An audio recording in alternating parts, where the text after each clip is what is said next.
on time. So don't worry. Listen, just sit back, relax, and we're gonna have some fun tonight. All right? We're gonna have some fun tonight. So I want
get on your feet. If you can't, don't worry about it. Listen, right now, everybody make some noise, make some noise! Come on, make some noise! Man, y'all better clap for me. Yeah. Cut that, Mr. DJ. Somebody about to lose their anointing. Cut that, cut that. Y'all have a seat, have a seat, have a seat. Listen, welcome to the live show of the Candid Conversations podcast, man. Yeah. We appreciate everybody coming out, man. Everybody looks good. Some of y'all still got the tags on your clothes. We appreciate it. Thank you for coming. All the ladies in the house, make some noise. All right. All my single ladies, make some noise. Oh, Lord have mercy. Y'all don't sound happy. But that's all right. That's why you're here, man. Hopefully while you're here, you're going to get some good conversation. And then we got some games, we got some activities we're going to do.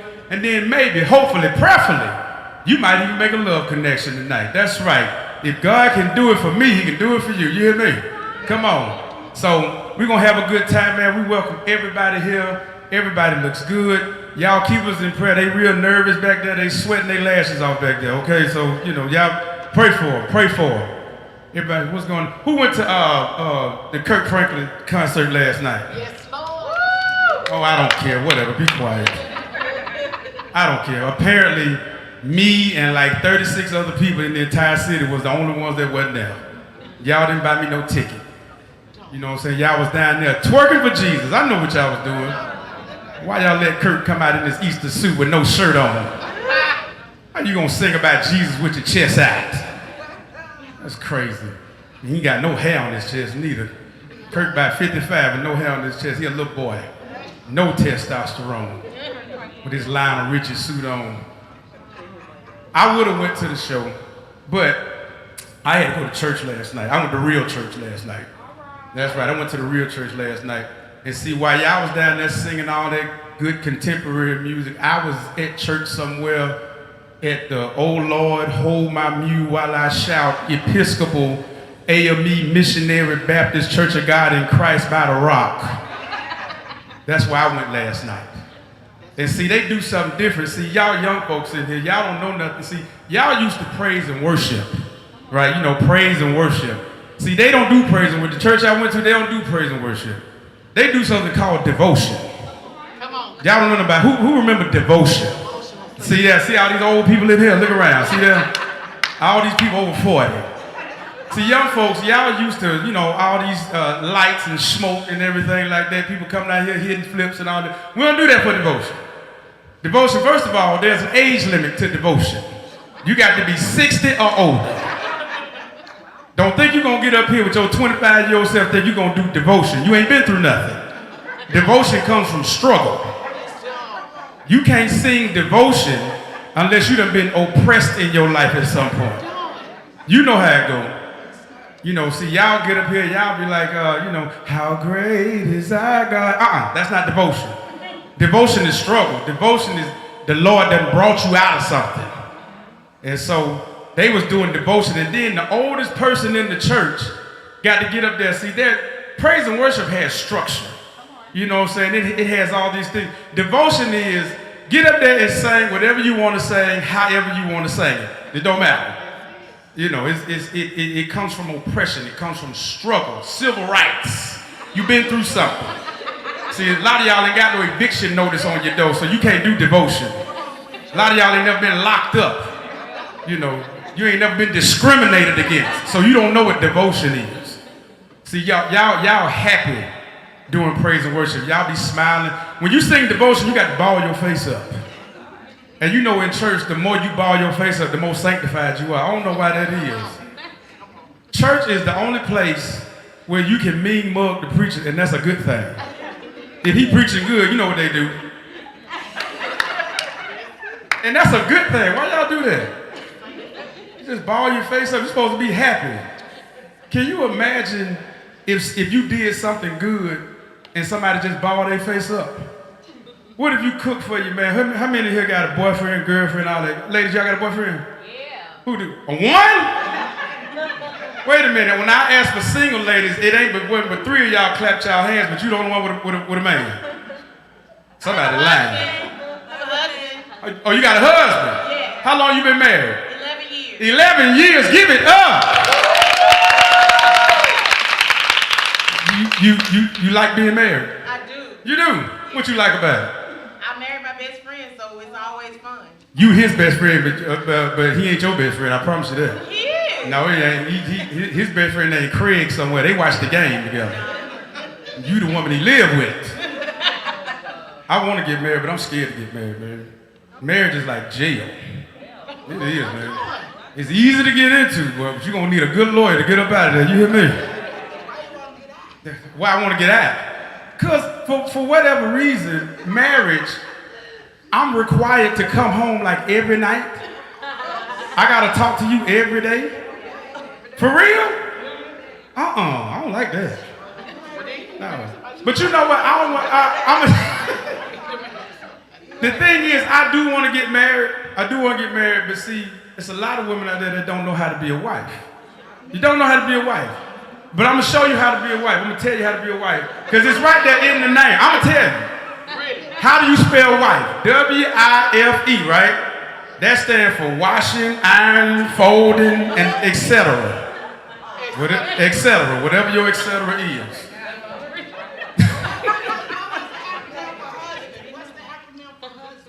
What's that? Pay bills, take care of you, deal with you, all that. You know, I'm gonna get married one of these days. I'm gonna be about 65, but I'm gonna make it down that aisle before I die.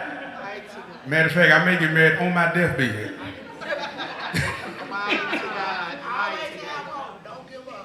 No, I actually, y'all have to give it up for me, man. I messed around and I went out and got something the other day. And what you call it? I went and got me one of them. I went out there and got me one of them girlfriends. Yeah, I did. I went out there and got a girlfriend, man. Y'all didn't tell me. It's so much responsibility. These ought to come with an instruction manual. Having a girlfriend is like having a newborn baby. You gotta feed it, clothe it. You gotta pay attention to it. You gotta watch it, make sure it don't hurt itself. All that. You gotta put on a feeding schedule. Having a girlfriend is I mean, it's cool, but it's a lot of work. It's a lot of responsibility. I thought it was supposed to be fun, but it's just a lot of work. You know what I'm saying? So, I don't know. I'm going to drop off at y'all house, and y'all can watch it for a couple of days. Give me a break. I'm stressed. Already.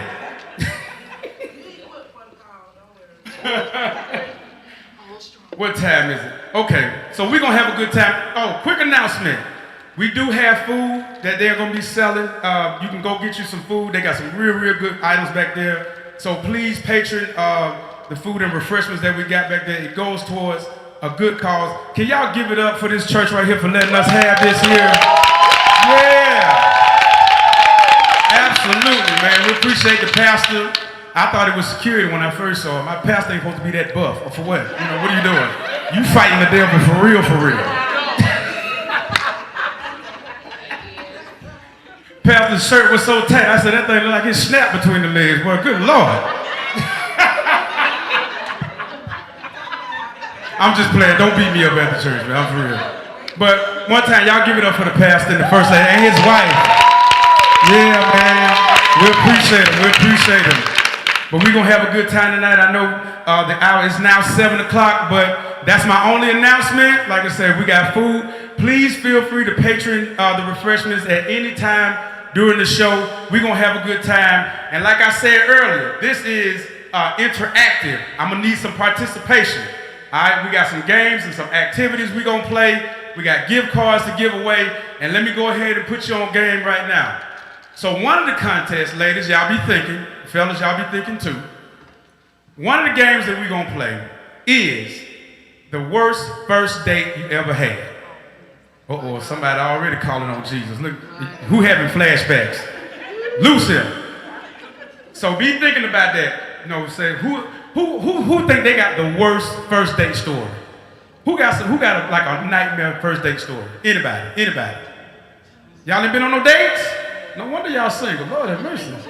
You better answer them DMs, girl. Your man might be in there. Oh, well, I guess I do have a bad one. You do got a bad one?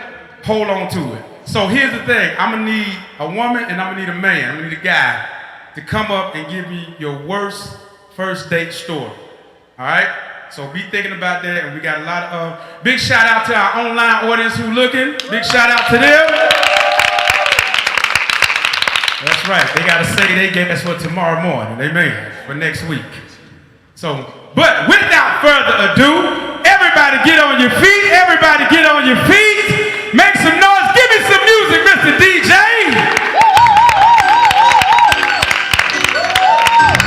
Hold on, wait a minute. Cut the music for a minute. You know good and well Stephanie ain't coming out on that right now. She don't even know who that is. She is not coming out on that. Give me something upbeat. Give me some Jill Scott or something she can dance to. These ladies don't, they don't fool with that. What else you got? There we go. All right, listen. Right now, coming to the stage. You see them online. You see them all the time. Yo, please show your love and make some noise for the Candid Conversations crew. Miss Angela Harris, let's go. Miss Jerica, get on my nerves. Caldwell, let's go. Mr. Marquez Smith, and give it up for your host, the beautiful Stephanie Renee Caldwell. Yeah, come on, keep it going for the Candid Conversations crew. Yeah, that's what's up. I appreciate that, Mr. DJ. Thank you kindly. Go plug up your phone before it go dead. Amen. Good job. I could have came out on the hustle hard.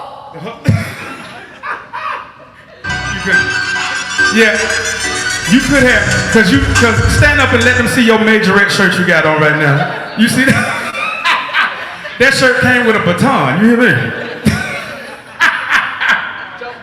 But we're gonna have a good time. Let me check my program because we're gonna be doing a lot of moving and shaking tonight. So let me check my program. We got a good icebreaker. So like I said, we're gonna play some games, doing some activities. Let's see, my first icebreaker. This is a good one. I need a guy and I need a girl. Anybody, it don't matter. I need a guy and a girl. I ain't gonna try to hook y'all up or nothing like that. It's just for purposes of this game. I'm not trying to destroy nobody's household. Okay? I need a guy and I need a girl. Don't make me pick somebody. There you go. Come on, y'all give it. That's right. You pay good money for that hair. Let them see it. Come on. I need a guy. Do I got a guy? Come on, make some noise. All right. Come stand right here. Y'all face each other. All right? Now, this is what I need for you to do, big homie. And you're going to do this too. I need you to give me your best pickup line. You don't do it? It don't matter. Be creative. You ain't got none. Hit her with some scripture or something, anything. Girl, you look blessed and highly favored, anything. Come on, give me your best pickup line. Let's go. Give you one.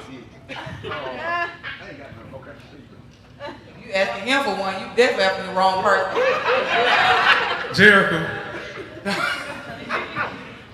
The only pickup line you know is put your hands behind your back.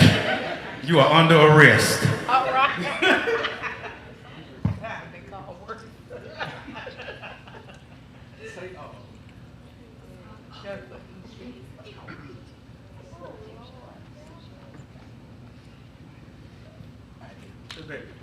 She get her. We're gonna wait for her. Can you remember that? Watch this. No, she getting coaching from her friend. It's just a game, girl. He is not finna change your life tonight, okay? You ready? All right, here we go. Best pickup line. No, take the mic, because they gotta hear you. We gotta hear everybody on the live stream. Excuse me, miss. I kind of lost my number, and I was wondering if I could get yours. Oh, wait. That was dope, right? That was dope, right? She actually looked at you like, ooh, for real. You You caught off guard with that one, big dog. That's what's up. You caught off guard. Get yourself together, okay? You got one? All right, best pickup line. Let's go. So I was reading through the book of Numbers, but I didn't get your number. That was kind of you bit off his a little bit. You bit off his a little bit.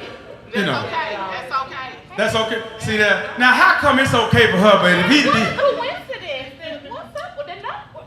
see, they trying to hook y'all up for it. You single? Are you single? You single? What about you? You single? You like her? Turn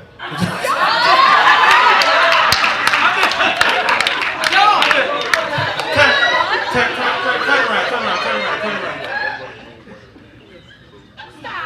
Come here. Turn around, man. You making her nervous. You making her nervous. What you think about him? Be honest. Let me hook you up. Sir, man, you making her nervous. Are you blushing right now? Come on. You over there like.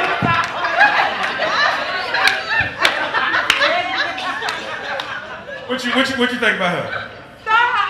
She straight? What you think about him? I tell you what, this is what I'm gonna do for y'all. By the end of this show, if y'all decide y'all wanna do something, if y'all decide not do something, let me rephrase that. The devil is a lie. Amen. Now, if y'all decide y'all wanna talk to each other, I will pay for y'all to go out to eat. I will pay for y'all to go out to eat. The finest Waffle House in Clayton County. The one on Mount Zion. So what you think? Would you is this not what we're here for? Come on, somebody! Is this not what we're here for? Listen, I done already made a love connection. Y'all ought to be paying me extra for this. What about you? What you say? If y'all decide, okay, y'all want to, exchange numbers, whatever. If y'all go, he is sweating, ain't he? You all right? You ain't guilty of nothing, is you? You got warrants? Oh, you ready? Okay. So what's you say? First of all, what's your name? Say it again. Janae. Y'all give it up for Janae. What's your name, sir? Kevin. Your name is Kevin? Me too. That's my middle name. That's a good dude. That's all I need to know. His name is Kevin. I don't care what he got going on. He cannot have no car, no job, no nothing. But you do got a car and a job, right? You got two. Oh! Kevin said he got 2 cars, girl. You better hurry up. You better do something. Don't waste that bond for nothing. You come on now, do something. So how about it? Y'all think y'all might exchange numbers? Give them that gift card? All right. We're going to see what happens. I ain't going to put you on the spot. Y'all give it up for Janae and Kevin. Wait a minute. I got gift cards. They decide what they want to do in the fellowship hall. That's right. Y'all go on a date in the fellowship hall. I ain't paying for nothing. Here go your gift card. Here go your gift card. Y'all give it up for Kevin and Janae.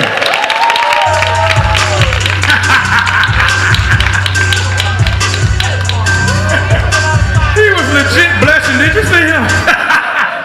I said, turn around. He went.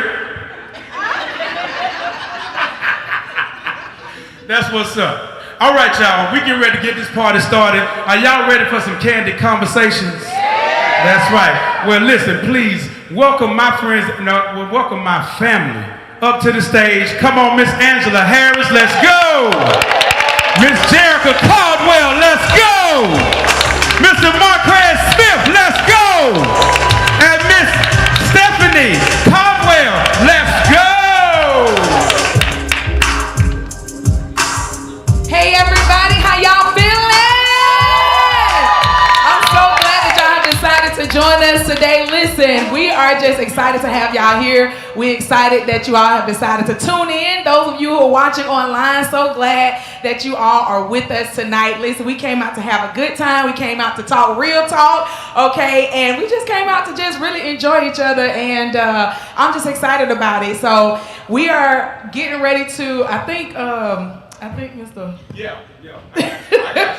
We're gonna bring him back to the stage, y'all, because he got a little bit more work to do. But y'all feeling good tonight? Yeah. All right, good. So this is real ironic. So when I started this, or when I got the concept for Candid Conversations, Journey from the Single Place, it was literally like last year sometime, and I was getting ready for, I believe, a studio session, and I just began to think about my own journey, and just I'm in my late 30s, y'all. I was like, dang, this is a real journey with this single life, and I was like, I wonder how many people feel, what I'm feeling right now, and it was just a thing that came to my mind, and here we are now, y'all.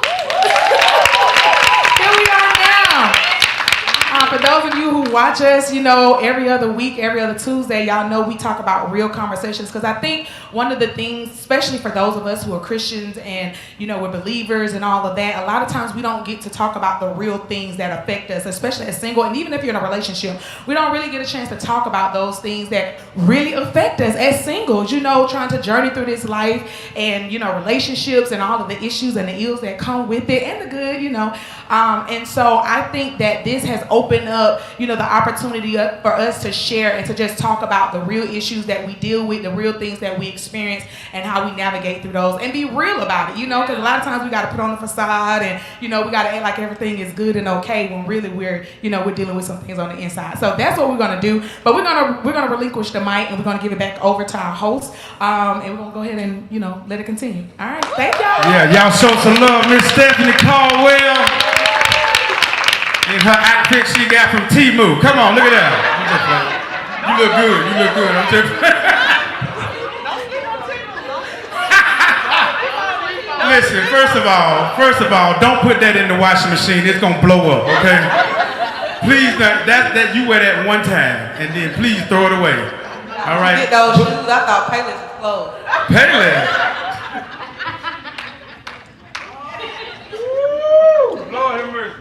Jericho, why is your head so big? That's what I want to know. Just because your mama didn't mold your head, baby, don't take that energy out on me. Listen, don't because you wore your helmet to the 10th grade, that don't mean nothing.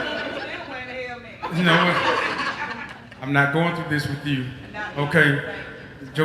Your dress you got from Temu, and them shoes you got from Shein, okay? And them lashes you got off Amazon. Your whole outfits come from the internet.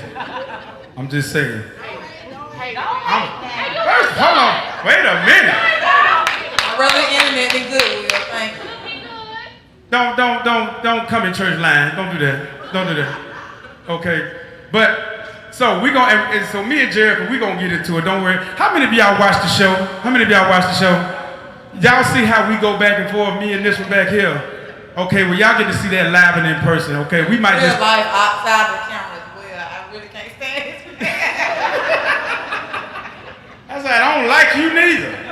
Jericho get on my nerves. She do. Facebook Marketplace.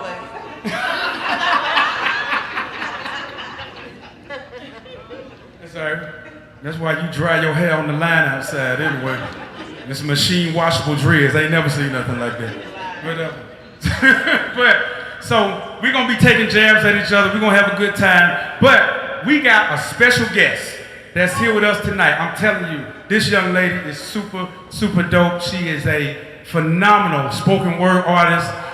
That's right. I had a chance to do a show with her about 8 years ago, and I'm telling you, she came up and she did it. She destroyed the stage, like straight up and down. I mean, we had all kind of talent in the building, but when she got up there with her spoken word, she shut it down. And so when I found out we was doing the live show, I was like, we definitely got to have her to come and do a couple of pieces. So please, y'all, please show your love, put your hands together, and show your love for Miss Crystal Williams.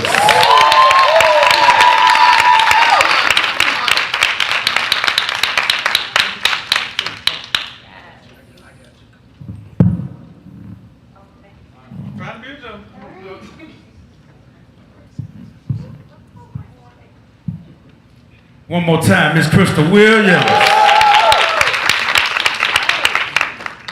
So, hold on. Can y'all hear me?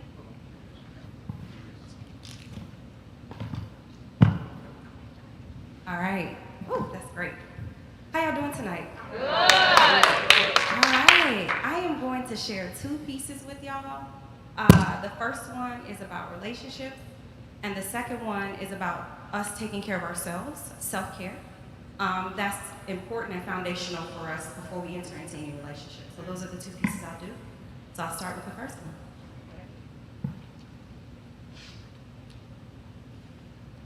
Once upon a time, I was trying to find love in all the wrong places. Spaces empty, only God could fill. But still, I was obsessed with the fairy tale ending, depending more on the feeling, concealing the deep dark space that I hide daily. That would just fade into happily ever after. Ignoring the warning, where's my Prince Charming? Thinking I could just fill dark spaces with the tall, dark, and handsome. Could it be him? Or maybe it's him, distracted, worrying about if he's attracted, false statements left unretracted. I reacted, and I was willing to drop everything for the imitation. In love with false ideas of being in a relationship, slow, steady, IV drip to my ego. I felt I need those type of connections, flexing, always with a backup dude queued up, rude if I don't give a clue. So I would run, skip, jump like I'm boxing, but it never guaranteed a ring.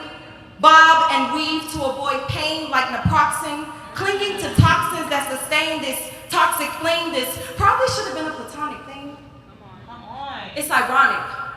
All I wanted was consistency so that I could coast, boast on social media about relationship goals, post when it's good, then ghost when he ghosts me.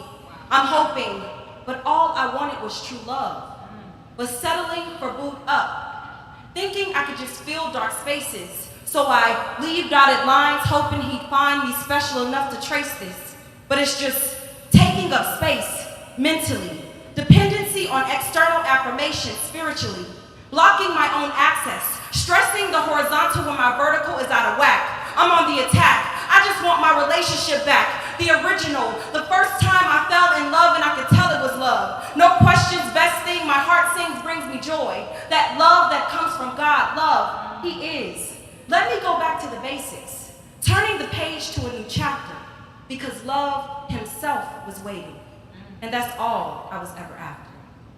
All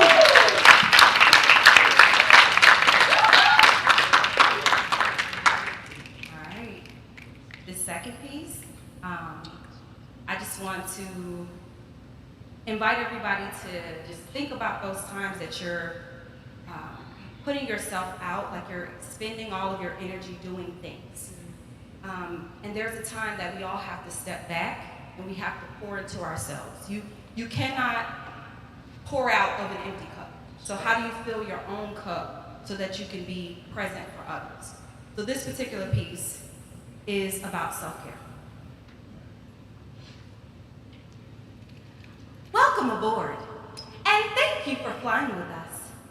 Our first priority on every flight is safety. So before we depart, I'll be giving a brief safety presentation. There are 10 exits on this plane, 6 doors, 3 on each side, and 4 exit windows over the wing. All exits are clearly marked with exit signs. It's unlikely, but if cabin pressure changes, the panels above your seat will open, revealing oxygen masks. Place the mask over your mouth and nose, slip the elastic strap over your head, and breathe normally. Be sure to adjust your own mask before helping others. Be sure to adjust your own mask before helping others. Be sure to adjust your own crown. Come on. Before helping others. There is a fake voice calling for us in the distance. That voice sometimes sounds unfamiliar. Even though it is coming from our soul, sometimes we strain to hear it. A voice calling from within to remind us that our well-being fuels this revolution. Adjusting our own crowns fuels this revolution. I cup my hand against my ear and lean toward the promise of sound, bound closely to the memory of revolt, assault against the capital of my soul. The stressors of this time are unrelenting, unexpected. Rough air keeps consenting, resenting the very essence of my source. I am starved for rest. As I carry the burden of all those who are oppressed, you were built for this, they say. Lay down, say yes, feel guilt for this. Express your identity within the context of others. You are wife, you are mother, you are sister, you are friend. Forget who you are within. Bend to every moving wind. Send out of office auto-reply messages, but still chime in. Take your time, like snatch it. Detach from the notion of lack. The whole universe has your back. The revolution was yours and mine and theirs. Never seeing the crystal stairs, enduring the stares and questions.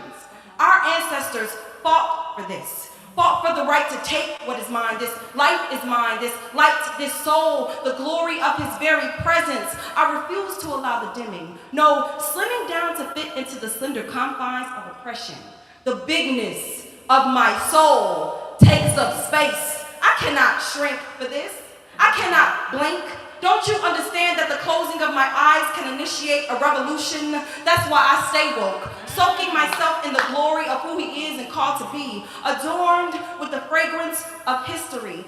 This is self-care, course correcting anything that may challenge, reaching your highest cruising altitude, and doing just that, cruise toward divine alignment and timing, because you best believe we understood the assignment. For us, self-care isn't a capitalistic venture. It is ground zero for political warfare. Restoring ourselves is an act of protest. I said for us, self-care isn't a capitalistic venture. It is ground zero for political warfare. And I'm here for it. I once shed a tear for it. Steering clear of anything that may challenge, I kind of deserve it all. Because there's already so much invested. So we speak life and expect it, manifest it. Oh, you powerful beings, deserving of care. It is our duty to provide fuel for this revolution because there is a faint voice calling for us in the distance. That voice sometimes sounds unfamiliar. Even though it is coming from our soul, sometimes we strain to hear it. A voice calling from within to remind us that our well-being fuels this revolution. Adjusting our own crowns fuels this revolution. So, passengers, we've started our initial descent. Make sure that your seat backs and tray tables are in their full upright position. The carry-on luggage is stowed underneath the seat in front of you or in the overhead bins. The ground is near, and we have always been connected to the land. So ground yourself, always, in the bounty and intent of your being, but simultaneously soar as if you are native to the clouds. Allow your doing to flood from an abundance of self-awareness and a plethora of self-care. Adjust your crown. Enter your kingdom. Sit back and enjoy this sacred space. Thank you for flying with us.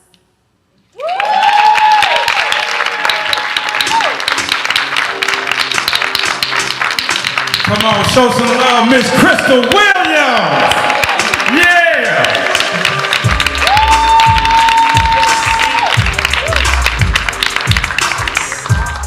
That's what's up. That's what's up. You could be a flight attendant for real, for real. You sound real professional. I'm talking about for Delta, not Spirit. Come on, somebody. Spirit, you your own flight attendant. Lord have mercy. One more time, Miss Crystal Williams. Thank you.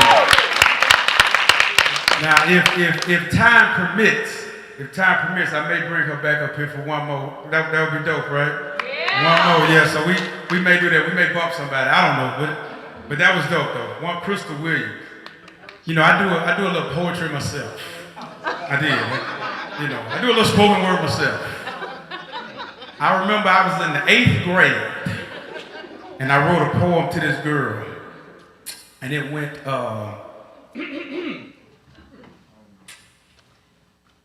Roses are red, violets are blue. My girlfriend just dumped me, so can I get with you? Get them all. Oh, y'all ain't gonna clap for me? It took me 2 days to come up with that. No, that's good. Spoken word, man, that's a special skill, that's special talent. So we appreciate you, Miss Crystal Williams. Once again, man, that's dope, that's dope. All right. We got another special treat for y'all, man. We got another special treat. Now, how many of you know that our beautiful host here, Miss Stephanie Caldwell, she is immensely talented. How many of you know that? Yeah. Yes, that's right. Come on, show some love. She is immensely talented. I mean, this girl can sing the paint off the walls. You hear me? She can sing, like for real, for real. Well, recently, Miss Stephanie, she collaborated with an artist, with a gospel artist, and they did a song called Pray For Me. And the artist that she worked with just happens to be the pastor of this church, Mr. Ali Williams. Yeah, come on. So he is the pastor of this church. He is a phenomenal gospel artist. When the song Richardson, what I said, Williams? Okay, rewind that. I'm sorry. Please forgive me, sir. Like I said, he's strong. Don't beat me up. For real, for real. He got on one of them shirts that's designed for fighting, okay? It's loose in the arms. But, so, Mr. Ali Richardson. So he has a phenomenal song called Pray For Me that he collaborated with Miss Stephanie, and she provided the vocals, and I'm telling you, this song is super dope. You gotta download it. But before you do it, I want you to take a listen. We're gonna play the video, and y'all can decide for yourself, but trust me, it's super dope. Come on, show some love one time for Pray For Me. Let's go.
On the main line, I'm up and got a bad connection, cause I ain't heard nothing clear coming from your end in a long time. Like you ain't looking my direction. I know I'm supposed to walk by faith and not by sight. This path that I'm walking, Lord, it don't seem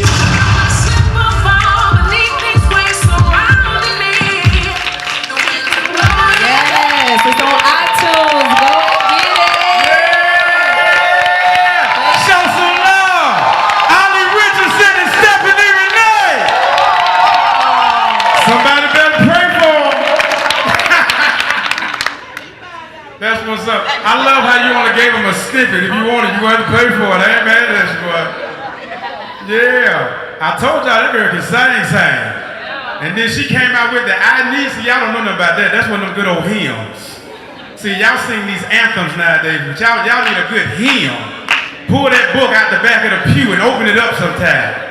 It'll bless you. It'll bless you. One more time. Come on, Mr. Ali Richardson and Stephanie Renee. And it is on all streaming platforms, right? iTunes. You can go and get it on iTunes. Right now. But it's coming. Download it. Listen, make sure you connect it to somebody's Wi-Fi before you do it, okay? I know how it goes. So make sure you're on somebody's hotspot. But download that today, tonight. Don't leave the building until you download that to your phones, all right? All right. All right, ladies and gentlemen. It's about that time. Y'all ready? All right. We're about to get into some candid conversations. Y'all make some noise. And y'all show your love for our beautiful host, Miss Stephanie Renee. Let's go. All right, y'all. All right. Y'all enjoying it so far? Awesome. So we're gonna dive into it because we all know we're here to talk about some conversations. We're gonna put this stand back down here for us because we're gonna give our audience or whatever time once we get into these conversations to deep dive into it. We're gonna let y'all chime in with us. But right now we got a little love connection game that we want to play. Okay. All right. And listen, y'all know how it is. You got like 50 million single ladies, but you only have a few single brothers or whatever that's willing to do it, that's willing to step forth, okay? But we did get one eligible bachelor who said that he's willing to participate. Is it one or three? Somebody let me know. Go and check for me. I think the other ones said, no, I ain't gonna participate. Okay, and we got our ladies. Do we have the name of our ladies? I'm waiting for them to give us the cue, y'all. We got three. Okay, we got three eligible bachelors. 3 women. Okay. Do we have their names? Can we have the tickets to get their names, please? Okay, well, if you know that you're one of those 3, just come on up right now. That's how we're going to do that. And we're going to get 3 chairs. We can get our guys to help us. We're going to get 3 chairs. We're going to put them right here in the front. Don't be nervous. Don't be nervous. Come on. Oh, my Lord. Oh, they're beautiful. You must be going somewhere when you leave here. I know you didn't wait it down here. Oh, yes. Somebody give me a lap cloth. For real. We have one bachelor.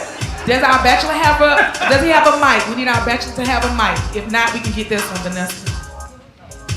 All right. So, ladies, thank y'all for being bold enough to step up. There you go.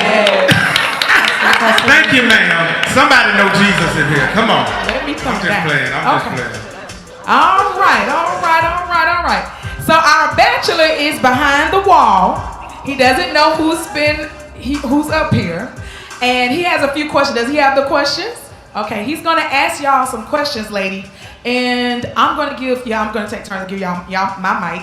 And you got it? Okay. All right, and y'all gonna answer the question that he gives. And at the end, he's gonna make his selection 1, 2, or 3 on who he wants to meet. He's gonna come from behind the wall and meet you. Okay? All right, y'all ready? All right. Answer truthfully. Okay. Is he ready? All right. Okay. Bachelor, we want you to give us your name and your age and what you do. Oh, can't hear him.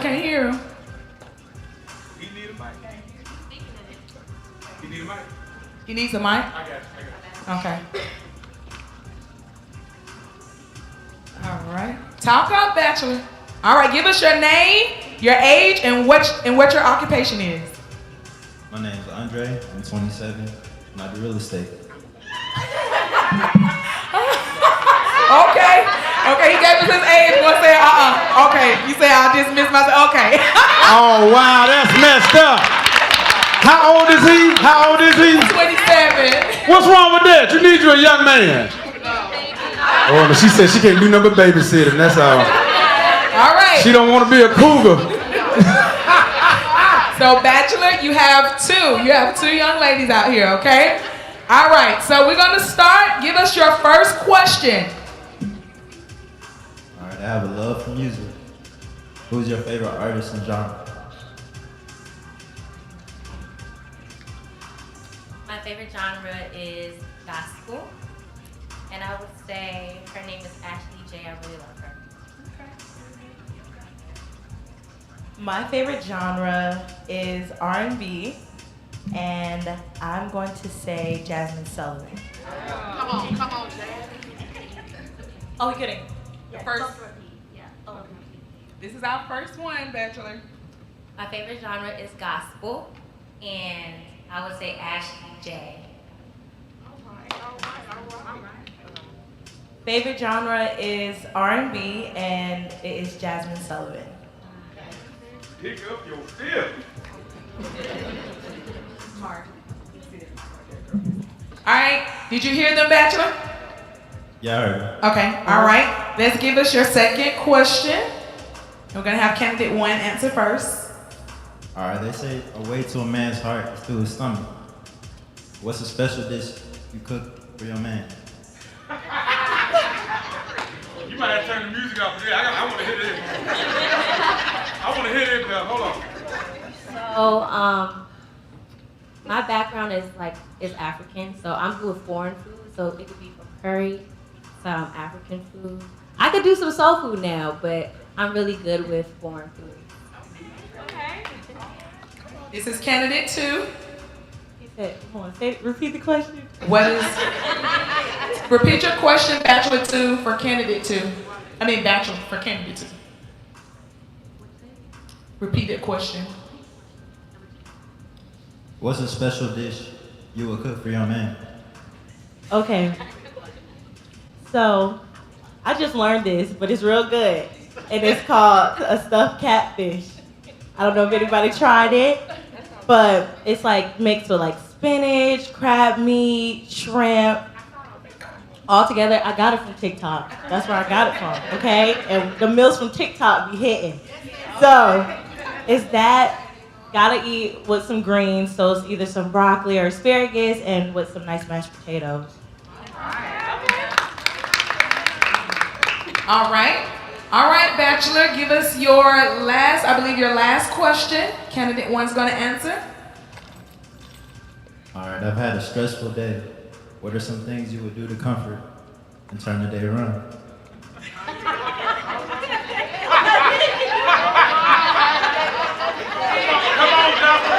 Be careful how you answer that question. I'll definitely pray. We'll pray together. And I'll definitely do like a self-care day, whatever you like. Whatever you want to do on that day to make you feel better. That's what we're going to do. All right, that's candidate 1 answer. Candidate 2. Okay, so I would think you were having a stressful day, and you probably told me before you got off of work, I would try to book a nice massage. Dinner is already cooked and ready, or have a chef come. And I think for the ending, I got to hear it. Hold on.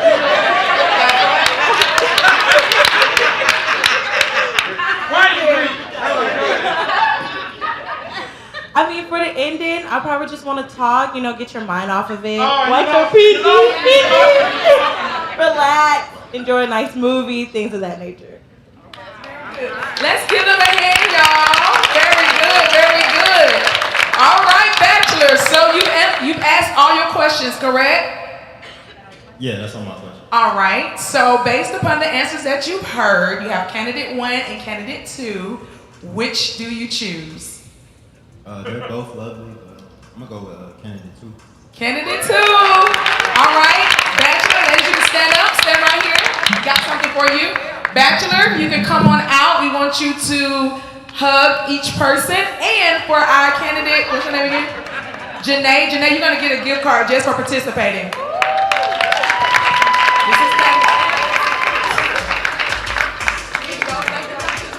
All right. Did he tell us his occupation? Where was his occupation? Architect. Okay, so because y'all were willing to participate, and we're gonna let y'all, talk about it and things like that. If y'all decide to go on a date, then it's gonna be my treat, okay? Gonna put a little cash in your pocket, take out to someplace nice. Does that sound good? All right. So y'all stick around, okay? Because after the show, we're gonna talk, see if y'all wanna make that happen real soon, okay? We're gonna take care of y'all, okay? Y'all, let's give it up. Yeah. Okay, and what's your name again? Avion. Come on, y'all, let's give it up for them. Yes. Make sure he take to a steakhouse because he gonna be hungry after that TikTok meal. Y'all can't help us with the trips. Thank y'all so much. All right. See, I love stuff like that. Anybody know me, y'all? I love love. I love love. And I just love seeing people be able to connect. And, you know, I think it's a beautiful thing, you know. And so one of the, you know, the desires that we have as we're continuing to grow with this podcast and things of that sort is to connect people or give people the opportunity in the room to connect, okay? Because love is a beautiful thing. It's made by God and, you know, family and all of that. So that's what we're here for, okay? All right. Are y'all ready? Any conversation? Y'all ready, crew? Y'all ready? All right. Oh Lord. Check. Oh Lord. Ready. All right. So what we're gonna do, y'all? We're gonna, you know, do what we do on the podcast or whatever. We got some topics that we're gonna talk about, and here we have our stand for those who, if you have a comment, if you have a question, we're gonna be gauging, and I'm gonna have my sister. She's gonna be just watching, and you know, we'll give you the opportunity to come to the mic, chime in, you know, and interact with us. This is what we want. We want to have an engagement and interaction. Okay. All right. So we are getting ready to get started. Y'all ready? All right. Say what's up to the people, Marquel. What's going on, people? Listen, y'all, Marquel is our laid back, chill. You know, he's our male voice of reason because y'all already know how Marky, he's crazy. Him and Jerica, say what's up to the people. What's up? How you feeling tonight? Feeling great. I don't know why y'all sent me by this peanut, but I'll be all right. Oh Lord, you sound toxic as usual. Come on. Angela, say what's up. Is your mic on?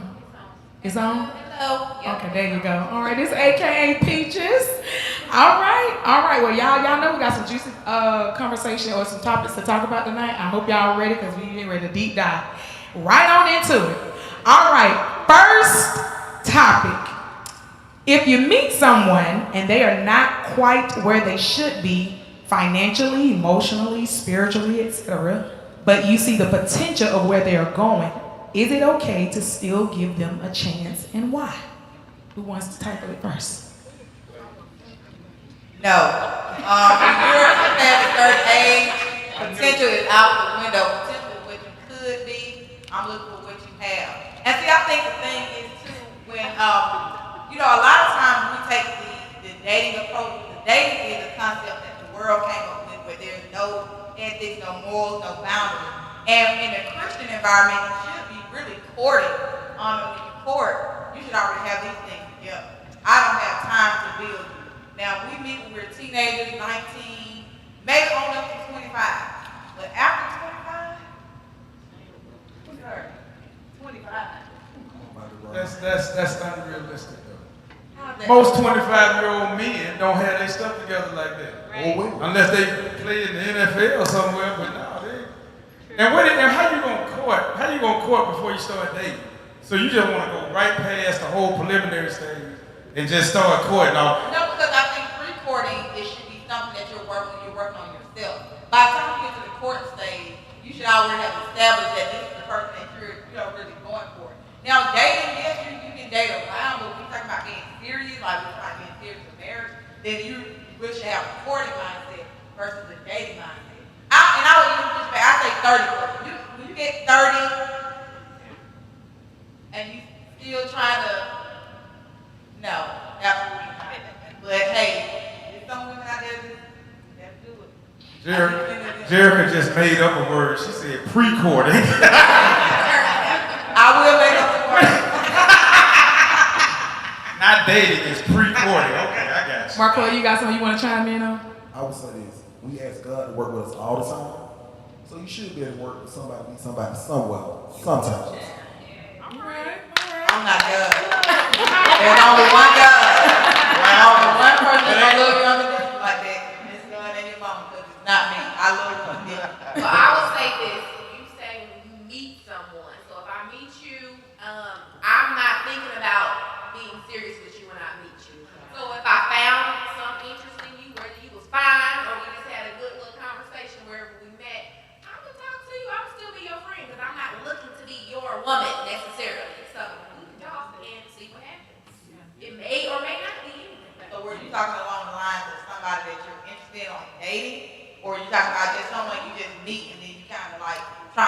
either or, but I would say, okay, let's go there and say dating. Because there are some stories out there, and I know we all have heard of them, and we even see some success stories like where you see people who, maybe they weren't where they needed to be, or they fell on a hard time, because you kind of never know when love is going to hit. You just never know at what phase of your life, where you may meet somebody and this is a great person, but maybe their credit fell off. Maybe, something happened, but you can see their potential and you see they have drive. And I think that's a big part of it, because, if you have somebody that's just not trying to do anything, that's a different story. But if you have somebody that has drive, I think that can make a difference. We look at success stories like, and I bring it up all the time, Bishop T.D. Jakes and First Lady Sarita, they talk about the hard times and the struggles that they went through. But I'm sure when she looking at her life now, she can thank God that she's stuck in there with him at that time. So I think that's true, but we're talking about outliers. We're talking about, you can clap about those because those are things that don't commonly happen. Those are the things that are the outliers, the fairy tale stories. That generally doesn't happen. Like most women that know that when they usually build a man up, they build him up for another woman. Well, she said something. Kanye West said it. When you get on, he'll leave you for a white girl. We have seen that time and time. You listening to Kanye West now for dating advice? No, just like I will listen to you for that. She said something that's key. If you see his drive and ambition, if you're seeing that for real, he is not about to just be nothing or low for that long. Yeah. You're going to see something happening. And I understand it, but if you have drive as a man, you're not even trying to get into a relationship because it distracts you. So you're going to be more focused on trying to get where you are, and that's why I think age plays a part in it. But for him, a man's still going to have a friend, and it probably he might have a friend, that friend won't be me. Because at the end of the day, yes, you have drive. Like I say, the age has to do with it. 25 plus, but 30, 35 plus, like you have to have built something. And drive does play a part in it, especially when you're younger.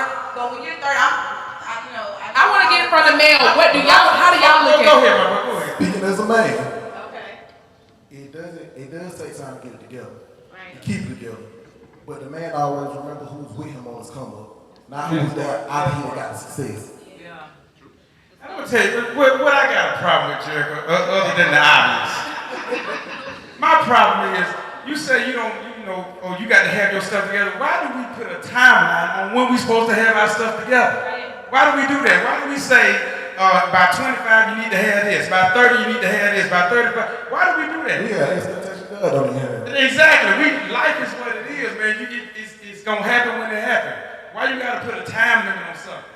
So you be missing your blessing. You're supposed to be 40 years old, still in your parents' home with no car, and just saying that. Well, hey, I'll wait till I'll get together by 50. No, everything has a time. The Bible even says if you want to get scripture. True. The Bible says there's a time and a season for everything. Just because you get a daily Bible scripture that get texted to your phone every morning.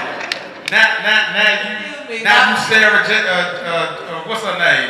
Well, her weed came off and she kept preaching like didn't nobody see it. So there's a time and place for everything, and so time does have to do with, because then you have to look at the biological clock for women and childbearing age and all these type of things. So we can't just act like, we can just get together with 50, 60 years. Oh no. See, the problem is with you and a lot of women out here. I'm gonna put it out there. The problem is when y'all meet a guy that y'all like, y'all be looking for the home run every single time. You be thinking this guy will be the home run. That's a problem, man. Like, get to know the guy. You look at a guy, you be like, okay, I'm looking for a home run. You're looking for a sure thing, and dating is a gamble. That's what it is. You're looking for a sure thing in the casino. That's all dating is. Keep in mind, he gotta want you too now. That part. And that's what I was going to ask. That was going to be my next question, because I know we're talking from the woman perspective, but when y'all as guys, when y'all look at a woman or whatever, when you're dating her, are y'all looking for her to have it all together? Nope, we was just talking about this in the car. Well, listen, guys, we simple. The reason we out here winning in the dating game is because if we like you, we like you. Period. I don't care if you the CEO of a Fortune 500 company, or if you work at the Family Dollar out on Metropolitan. If we rock with you, we rock with you. Period. If we like you, we like you. like if a woman can have more degrees than a thermostat, okay? Like, you can be smart, you can be successful. It don't mean nothing. If I like you, I like you. I like you with degrees. I like you with a GED. I like you whether you going to nail or hair school. It don't matter. If I rock with you, I rock with you. Your accolades don't really mean nothing to me. I care more about if you can cook versus if you can, It's cute. Yeah, it's real cute. But would y'all say that y'all may not look at that aspect, but y'all looking at how she looks, because everybody know that men is physical attraction for y'all a lot of times. That's right. That's right. I'm looking for a God-fearing woman with the body of a thigh. Yes. Even if it's not initial attraction, by the time I talk to her, maybe get to know a little bit, that helps out a lot too. Because you can't marry a little personality never changes. All right. So there are times where you can, like a girl can, grab you or whatever, just for her personality and things. It's all about how somebody treats you. Okay. Talking from their perspective, we have all seen these viral memes going around Facebook when these dusty-looking men have the audacity to give a list of what they want in a female. I mean, she has to have a 700+ credit score. One had the audacity to get on there, his pants were ashy, different ashy, and he had the audacity to get on there talking about black women wearing weaves and why we doing this and all that kind of stuff about our physical appearance. Sir, he had an uneven afro. So, I mean, y'all are saying that, but at the end of the day, we have a lot of black men now who are giving all these high qualifications that they want in women. They don't even bear down for the qualifications they're looking for themselves. What about the stuff we put up with y'all? Listen, by the time y'all get home, take off your hair, your lashes, your makeup, your body shape, it's a whole new person in the corner. Okay, so, I mean, what's wrong with that? Maybe he washes his hands a lot. I mean, come on. Why does that? You're going against what you're trying to avoid the fact that she is made. Right. The fact is, y'all say what y'all say, but she's saying there are men out there who don't feel that way. That's all she's saying. A lot of men out there who don't. Okay, but you said he gave an itemized list of what he's looking for. Women don't do that same thing? Okay, so why is it? So it's cool when you do it, but it's a problem when I do it. No, but the thing is, when women, particularly black women, when we have higher qualifications and higher standards of what we're looking for, then we're almost like knocked down a peg. It's like we don't deserve that. Like y'all asking for too much because you got this, you got that. You shouldn't be asking for that. But a man can ask, particularly black men, will ask for women who no kids, great credit score, long natural hair. They have the list goes on. They have 2 baby mamas. They have an apartment somewhere, no car. Like they have all. We know y'all got this. So we're gonna move on to the second question. What's wrong if he got an apartment on the bus line? I mean, come on, man. Stop looking for rebuttals and let's just have the we know men like this. But she said y'all do the same thing. That's a double standard, man. That's a double standard. Y'all got an itemized list of what y'all do. Y'all can feel free to chime Right, in. but If you we're want to come told to the that we mic, you should can. have that. Well, we do. Oh, we got somebody coming to the mic. I thought she was gonna come up here and testify. We got somebody coming to the mic, and also if we have any people that are online, if we can shoot some of those comments, I don't know if that's possible. We can do that, and we'll read some of those too. And then after this, we're gonna move to the next question, cause y'all know we get stuck. All right. Well, tell us your name. I'm LaShondra. Okay. Being transparent, I'm in the over 40 age. Haven't dated. I got baby daddies. I got baby daddies. Me too. Okay. I've been married. So now at this age, I'm in the grace era. I'm not looking. I've dated for looks. I've dated for materialistic things. But I'm looking for someone, or waiting for someone that's where I am, what I have. He don't have to be the CEO. He don't have to be a millionaire, but he does have to be productive. Yeah. I would like to be better in some areas, so therefore I have grace for where he is. As long as he's doing something. I didn't hear much about his relationship with God. Got to be for real. That's good. Yeah. That's gonna help us. Yep. You got to be founded in the Lord, and I think then we can work on whatever else that's missing. But I'm not looking for, oh, you got to be 6'9", black chocolate, whatever. I'm not looking for that. I'm looking for character. I'm looking for morals. And so I know there are some people that think that you gotta have all this and you gotta have all that, but that stuff fades away. I want someone who treats people nice. You know, and though character and moral is what I'm looking for. And a relationship, a real relationship with God, not you go to church. I know that's right. Y'all give it up for her. That was good. That was good.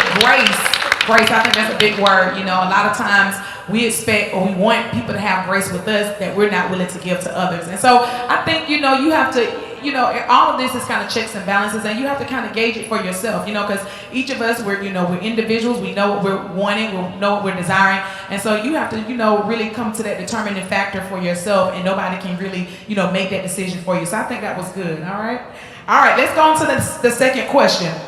How much weight does your family or friends have on who you date or be in a relationship with? Would you still date them if your family doesn't like them? Oh, you mean weight as an influence? Yes. I thought you were trying to ask like a weight question. No. How much weight do they have? No. I'm gonna be like, Jerry, you out look. Lord have mercy. Their influence on your decision on who you date.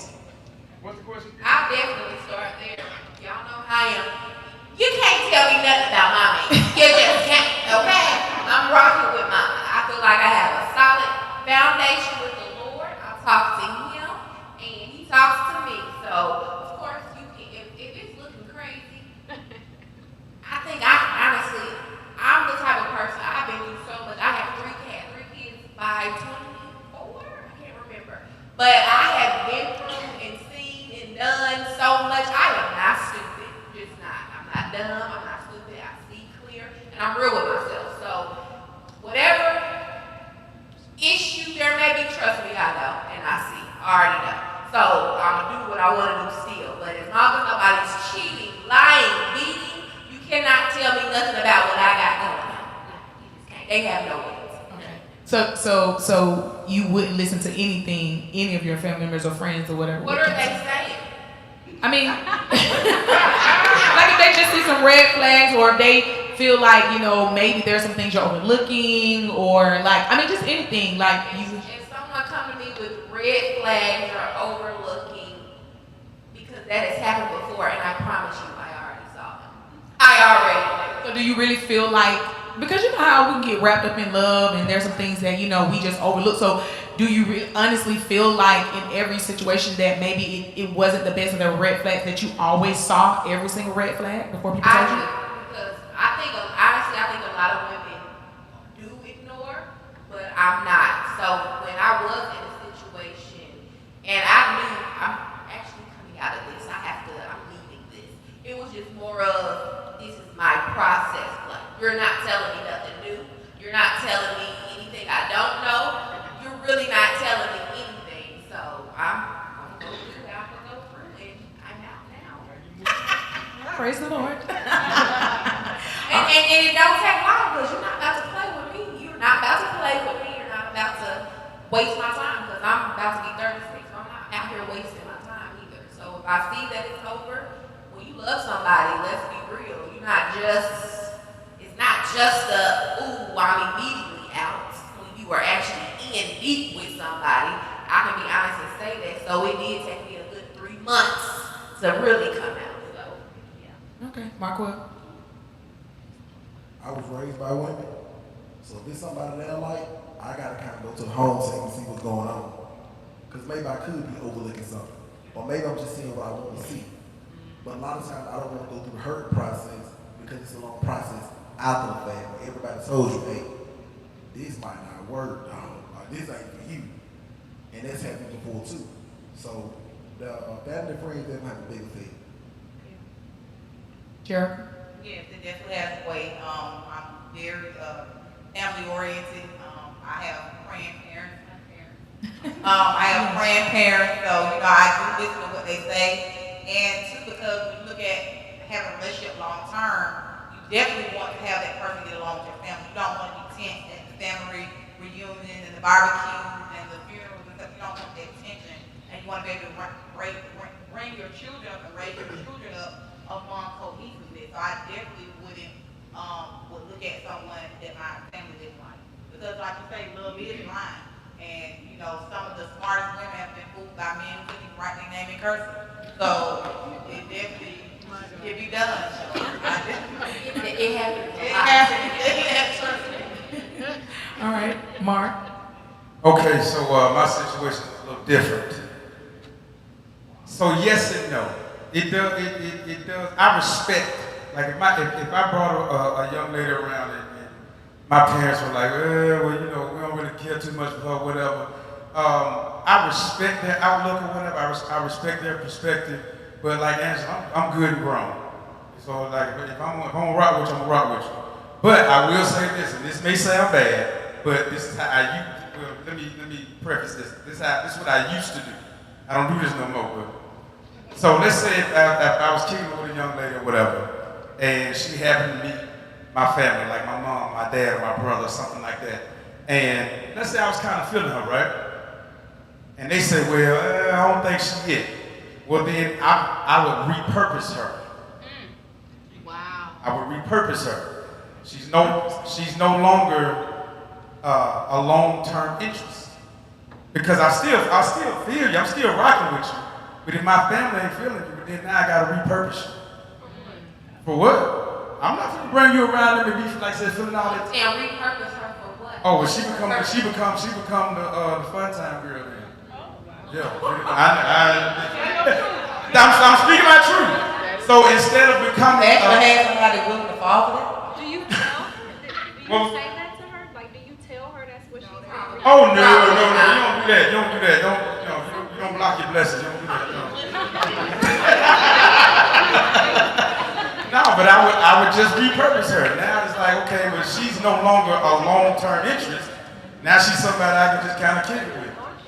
This is the bamboozlement that black women have to go through, and then they would tell us to choose better. When you got real, they say I can't say my favorite word, so I'm gonna say ninjas out here that will really deceive you, bamboozle you, make you feel like, because I'm sure you, like you said, you didn't tell that woman that she had been repurposed. You kept on making her think that she was the one, so she was giving you her all, and then when women get scarred and hurt, then y'all were bitter, y'all.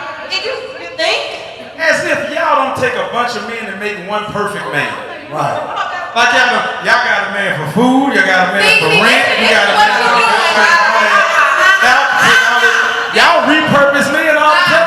Y'all do that. Yes, you do. Because you're trying to get away from them. I'm not trying. I'm just saying. But I'm just saying, it's cool when y'all do it. It's a problem when I do it. That's all I'm saying. This was accountability time. I said that's what I used to do. I used to repurpose them. If they don't fit in my future, if they don't fit the aesthetics of my future or whatever, then I don't just quit you cold turkey because there's something about y'all like. I just have to repurpose you. I thank you for your I have to align you with whatever your strengths are. See, I'm a good manager. All right, we got somebody coming to the mic. Wait a minute. It's black. Hold on. Wait a minute. Hold on, wait a minute. Now everybody, I bet if I call for an offering, y'all ain't gonna jump up so fast. Now, you said this was who you used to be. That's what I used to be. But imagine how many men actually think like that and are damaging women out here constantly and then telling us we should have chose better when y'all are the ones that are lying to us. Look at the viral thread that went around that says the time you realized that you hated your girlfriend. Look at the comments under there and Peter saying when you keep on messing up over and over again thinking she'll leave you, but she keep forgiving you. Like, y'all out here really bamboozling women. That's a choice. That's a choice. All right, we're gonna let our audience have their say. Can I just say one thing? I think in this situation, and this is just me. Look, I had to take a mic. Wait a minute. So in certain situations, even in that, I feel like everybody has to take accountability, even women, because I feel that, you know, sometimes we can try to put the blame and all that stuff on men, but sometimes if you as a woman keep choosing the same man, you have to take accountability for yourself as well.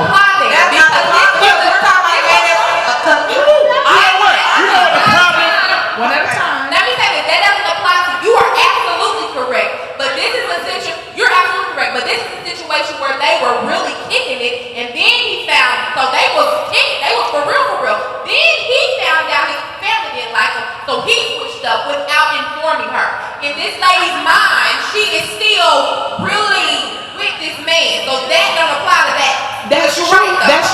but I can also say this as well. You understand and see when a person is switching up. You see when a person starts switching up. So in that instance, if you see a person moving different, you yourself as a woman have to move different as well. You can't keep saying like, oh well, he did this or he did this or she did this. You have to, as a woman, if you see him switching up, you yourself have to switch up. But most of the time, women in our mind, we have already married a man before we've actually vetted him. All right, 30 seconds. 60 seconds, ladies. So we're gonna move on. It's an exciting riot now. All right, let's go. Okay, I agree 100%. But sometimes I do feel like men don't take more accountability of when they try to lead women on. And especially when it comes down to saying like, oh, I thought you knew where we was. But when I'm collecting the data from you and I'm seeing your actions are speaking louder than what your words are saying right now. So you taking me out on dates, we getting to still know each other, we still feeling each other, we're still doing these activities together, but then you're telling me that you're repurposing me, but then I'm like, my feelings are already attached to you. So then you're putting me in a place where I'm like, hey, well, I'm overthinking this, like, no, we're gonna be together, like, no, but you're saying, oh no, you're good right here, you have a place. But then my feelings are like, no, we should be something more, but you're not being upfront with me. What you're doing is keeping me behind the scenes because you still see value that you're getting from me. Right. At the end of the day. That's what she just said kicks in. Because if you see what she just said, that needs to kick in. That is. But you can say that, but like we say, love is blind. How many of us have really, you seen the red flag, you just immediately went right there? Most of the time, we're going to talk to that man. See, this is how the conversation going to go. When you see that man switching up, you're going to have a conversation with him, and you're going to say, hey, you know what's going on? Is something wrong? Da, da, da. That man is going to come out his mouth and tell you, ain't nothing wrong. I'm just a little stressed at work. They're going to tell you something other than, I'm not feeling you no more. That sounds real personal. But can I say this? And then I'm done. When you stop collecting red flags, how long does it take you to stop collecting red flags? Right. Some of y'all got a room and closet full of red flags. And then on top, okay, so with that and with the dating, I think sometimes women, we get stuck on that one person. That's why it's up to us to date multiple people. I think sometimes when we get with a man, it's just like we lock him in. That's what we have been programmed and trained from as a child. We lock him in. Why not date multiple people? Because then when you're dating multiple people, you're not always focused on that one person and you're not so locked in so early because you're dating multiple people. That's not realistic for women, let's be honest. Most women do not do that. Most women not do that. And I don't really think that's good advice for women to date multiple men because you picking up on It's raining. Next comment. Y'all know we get stuck. 60 Y'all seconds. can correct me up. Hey, y'all. Look, I'm calling you out, Mark, because I feel like that's childish. How you gonna sit there and say, hold on, wait, you in the name of Jesus, the blood of Jesus. I'm gonna get my point across. But no, I feel like that's childish because if you see that you're no longer interested in that woman, then I feel like a conversation needs to be had and y'all need to go y'all separate ways. It's no point in repurposing her or I'm gonna put you from slot 1 to slot 2. Stop wasting her time because now you holding her up for the person that she really need to be with. How am I wasting her time? I'm gonna tell you. I'm gonna tell you why. Because she might really be feeling you and she don't know. Everybody don't pick up on signs and don't know that you acting funny, you moving different. So she might really be totally invested into you. She not dating no other guys. It's just you. So she think about you. She, I wonder what Mark doing all this. And the whole time you done put me in slot 2. You done put me in a cubby. You know, and you really not feeling me like that. You need to let me know. Don't be playing games with me. You gonna hold on because it's also fake. Because when she call you and she like, hey Mark, boo, what you doing? Oh no, baby, I'm just over here chilling, da da da da. But then when you get off the phone with her, you tell your homeboy, yeah man, I had to pull her to the side and da da da da da. Just keep it real. Just let her know so she can go on about her business and move on to somebody else. But that's if I wasn't interested. Listen, I still have some sort of interest in her. Here's what you gotta understand. And you ain't gonna like this, but I gotta say it anyway. If you not my woman, I don't owe you no explanation. I don't owe you. I don't have to tell you. I don't have to tell you that you're being repurposed. That's true, but I don't. That's true, but that's what we were saying. She beat your family and you was feeling her. So in my mind, I'm thinking y'all was for real. Right. Y'all was there. So that's what I'm thinking. We're talking about. Here's what y'all if a man does not hold the conversation with you, it's not official. But why would you introduce her to your family though? Why would you introduce her to her family if you wasn't serious? I'm just saying, listen, for me, meeting my family ain't the end all be all. For me, it's not like, for y'all, that's for y'all. That's for y'all. Or if you meet my family, that means you my man. No, you can meet everybody on the side of my family. But why? To marry you or nothing Why like that. though? For what? My family's some nice people. Everybody ought to meet nice people. Next comment. Next person, we're gonna move on. Thank you though. I appreciate you. Thank you though. Oh Lord. Oh my God. Oh my God. Hey, Tressa. Oh, Tressa, be nice. Tressa, be nice in the name of Jesus. Be nice. I never said I left him. I said repurpose. I didn't leave. When you repurposed, you left, and I think she already made the points that I wanted to make. But I ain't gonna get down on you like that. But a lot of women do not see red flags when we are so in lust. I didn't say in love. When we are in lust and we want that from that man, you don't know what she's been through. You don't know what her hurts have been. So now you have come. Now you have come in and introduced a man that she wants. And you're not him. You have come in. What do a woman want? Which you was just sitting up there describing when you told us that you got a new girlfriend. Remember that? That one that's going to take you out. That one that's going to... Because when you say introduce to your family, that's an intimate thing. You telling me you take every woman to meet your family? Something about me should be special to the point that when you introduce me to your family, that I'm somebody that you're considering. Now you're not considering me and you can't tell me. So now when I'm broken for the next man, now when I'm broken for him, now you sitting there saying it ain't my fault. You were broken before you got to me. Look here, Master P.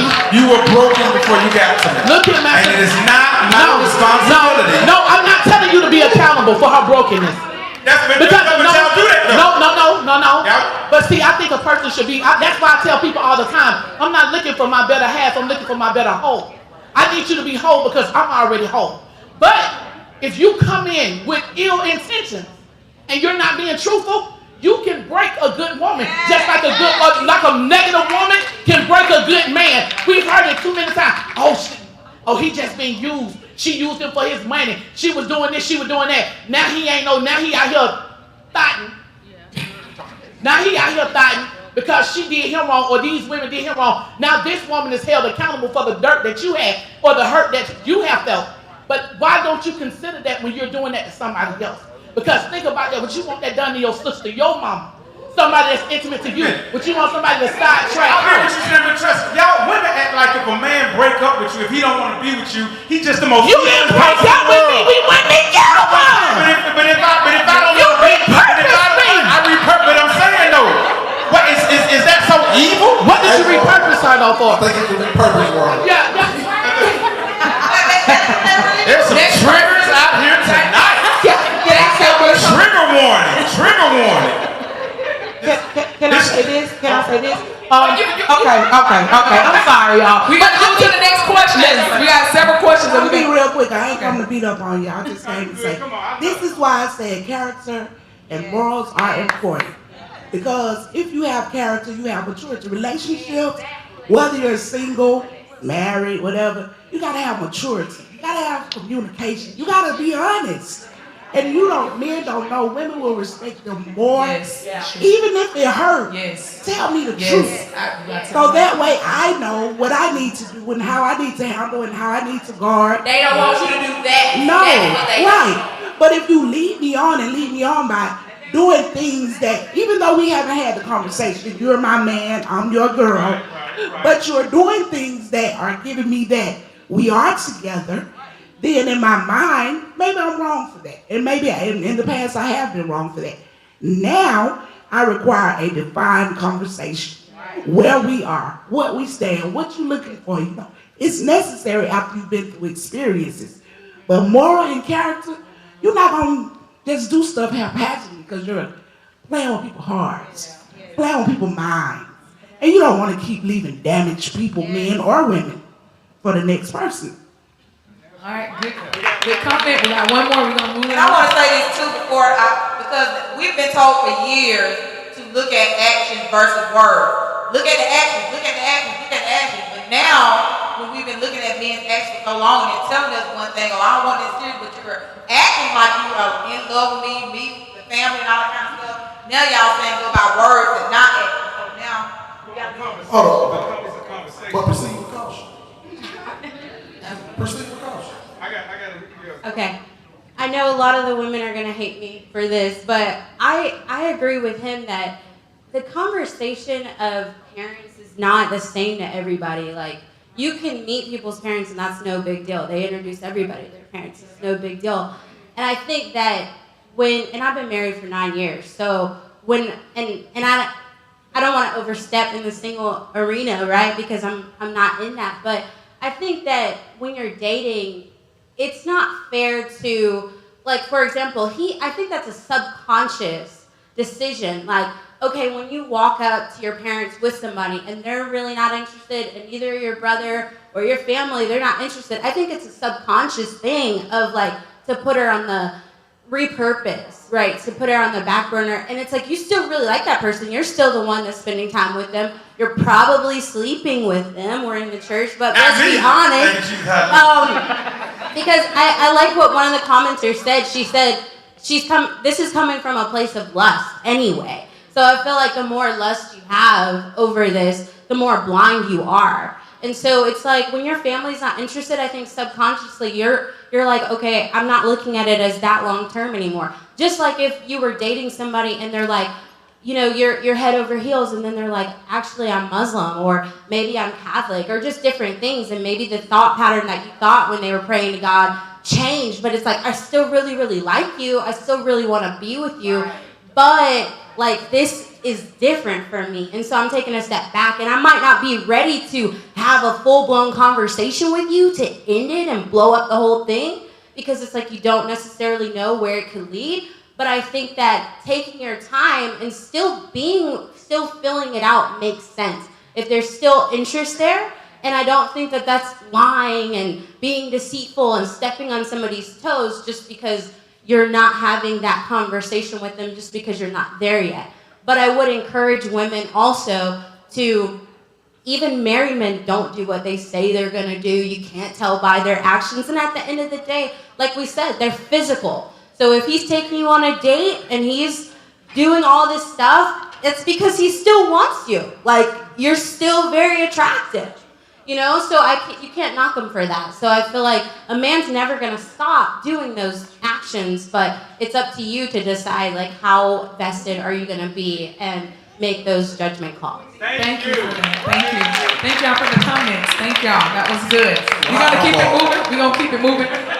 Now, are you still that same person? Because they're gonna stone you when you leave out here. I know. No, I'm a different person. I really am. I don't repurpose people no more. Yeah, I'm good. Whatever your purpose is, walk in it. All right, let's move to the next one. What are the top 3 things that men need from women in a relationship, and what do women need from men? What do men need from, what are the top 3 things that men need from women?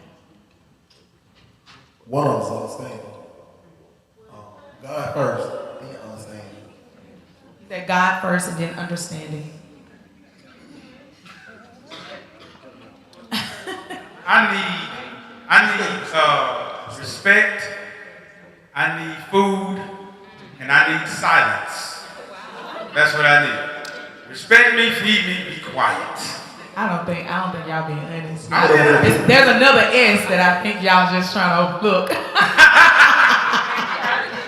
I know, right? We're in church, but I'm saying like in marriage and covenant and stuff. So when I say that, but in reality, most men are going to usually say sex. Men only need that. We need food, sex, sports, and silence. That's what we need from women. Those are the 4 things we need: food, sex, sports, and silence. Well, I'm just saying. I'm just trying to complete the whole thing. Like, well, the woman can't give you sports. Well, I mean, I'm just saying that's just what we need in a relationship. Gotcha. All right. All right. For the women, what are the top 3 things you would say women need? I need loyalty, consistency, and provision. Money ain't one of them? Provision. Oh, provision. I mean, but I thought you would be more specific. Okay, all right. No, because provision incorporates more than money. Thank you. That's what men think automatically provision is just money, it's more than money. That ain't what we think, that's what it is. Y'all require your money, y'all expensive. Break that down. Say what is encompassed when you say provision? Provision, a man that looks after that cares for your total well-being, and is going to look out for you, look out for the things that you may not notice or anything like that, but they're looking out for that on top of, you know what I'm saying, your financial well-being, your providing emotional health. Like, I mean, it's a lot more to provision than just money. So that's why I say provision. Safety, the feeling of safety. You know what I'm saying? Like, your heart feeling safe with him. Yeah, your heart feeling safe. You're emotionally safe. It's a lot that goes with provision, not just money, but that is also a major part. I would say that goes with provision, security, maybe. So right. I feel that same way with security. Like, let me make sure my heart is secure. Our home is like everything is secure and safety. So I get that, but I think this is a question that is really individualized. It's not what do women need, what do men need, because everybody needs something different. You say sports, I know some men who don't care about sports, so everybody's different. But for me, I would say communication. I'm big on communicating and trust. Yeah, communication and trust. Let me trust you and please trust me, because some of these ninjas got the trust issues that are out in this world. So trust on both ends and communication is important for me. Marco, you got anything else to add? Okay. Audience, anybody want to chime in? What are the top 3 things that you feel? Okay, got somebody coming?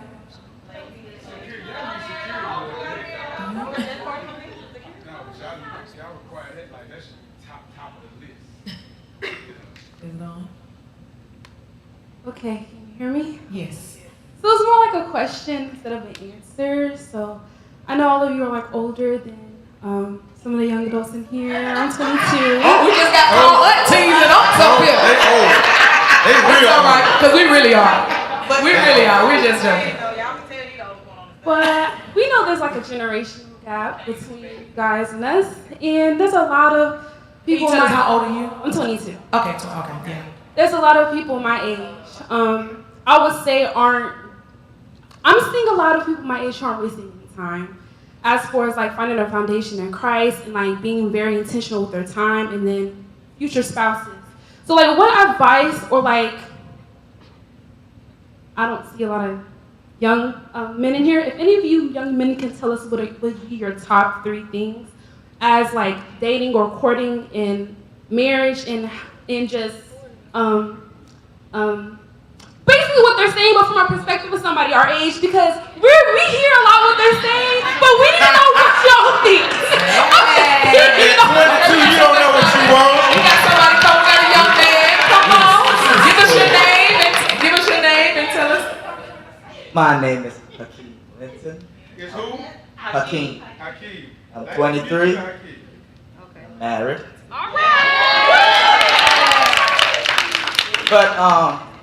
But majority of young men such as me who are in Christ look for is a God-fearing woman, submissive, and loyal. Yeah. He said God-fearing woman, a woman that's willing to submit, and loyalty. Okay, very good, very good. All right, give us your name. Got another? How y'all doing? I'm Corey Henry. Actually, Marcus, my best friend. I grew up under him since I was like 6 years old. So my dog. He's come a long way. Thank God for having mercy. But I would say when you talk about, I'm 36, and I will tell you I've learned the most I've learned as far as what I want since the pandemic. When I actually had to go through that season of isolation, I ended a 7-year relationship, and in that moment I realized what I wanted in my 20s is not what I wanted in my 30s.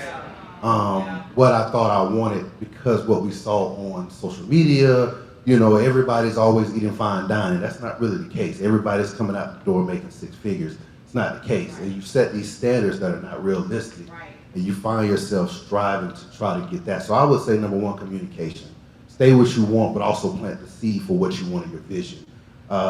Mark will tell you, we know a lot of couples that they got married 10 years ago, and they can't stand each other now.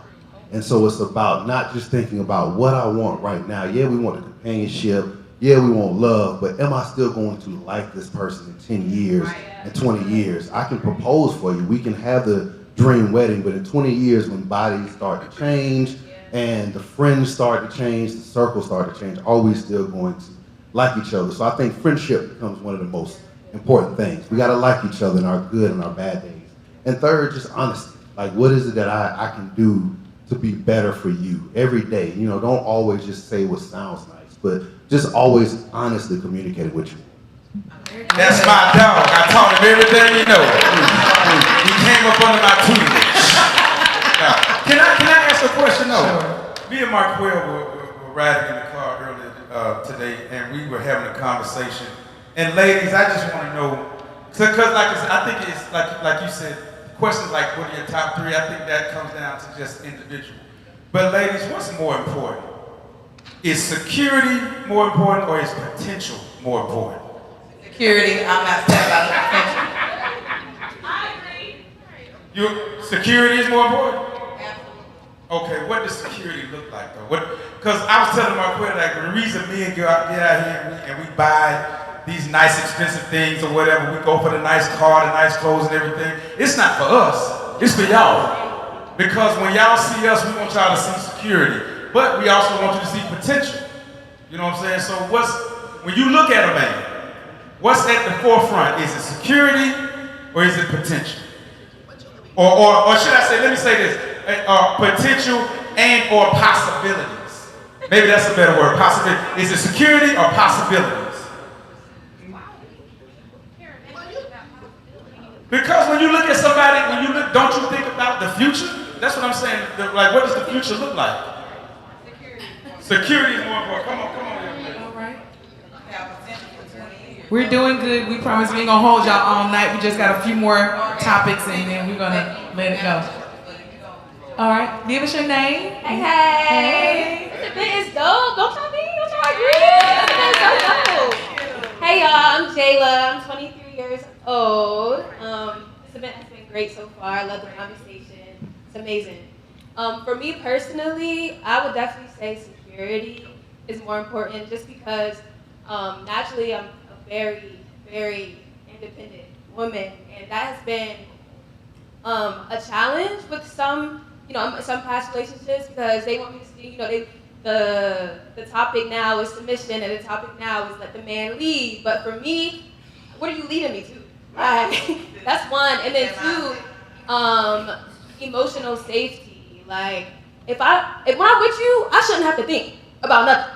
You know what I'm saying? I shouldn't have to be on. I shouldn't have my mind. Like, that's just the kind of security. And then I grew up also with my married parents where that was modeled for me. And that's a blessing to understand that everybody didn't, have that experience. Can you clarify? I'm sorry, I didn't cut you off. Can you clarify when you say you shouldn't have to think? Are you saying like trusting? Yeah. So when I say I shouldn't have to think, I mean like I should feel so safe with you that I don't have to be on guard. Like, most of the time I'm by myself.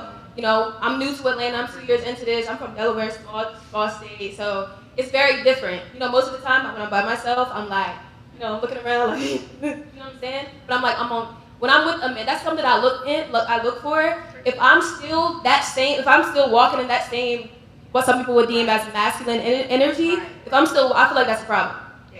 That's a problem.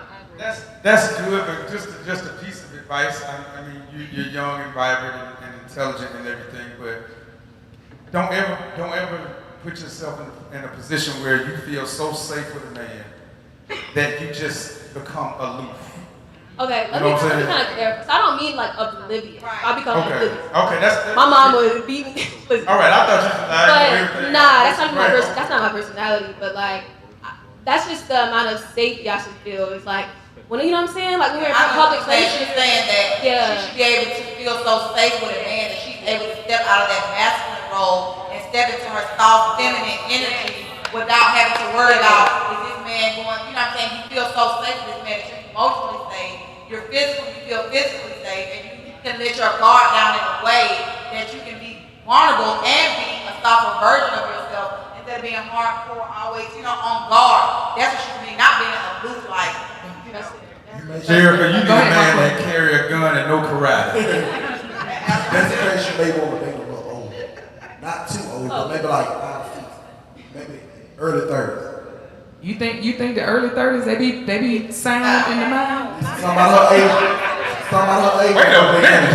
No, I'm just saying because y'all we already know that it take men a while. Like let me ask y'all this: how long do y'all think for most men it takes men to get it? Like women, just I mean I know that's kind of like guesstimate. It's like a broad spectrum. 35. Somebody said 35. You said that's not fair. Yeah, I guess because that can vary so many ways depending on how he was raised. You know who he was raised by, things of that sort. But you know what? I'm gonna tell you something. A lot of times, a man has to meet the person that makes him want to go ahead and get his stuff together. You gotta meet the person. Like we don't get to a certain point in life and feel like, oh, I need to be married because I'm 35. Men don't do that. We have to meet the person that makes us want to do better. But what about men who have encountered a lot of good women? He just wasn't ready. So it was a choice. Can I say something? I feel like I've never seen the person that's supposed to have so many comments. I feel like even in that instance, just because you are a good woman does not mean that you're a good woman for him. I think we always feel like, oh, I'm a good woman, so he need to wipe me up because I'm this, I'm that. But you might not be the woman for him, and that's okay. Find the one. Right. And we're saying that most women are okay with that. But no, y'all not.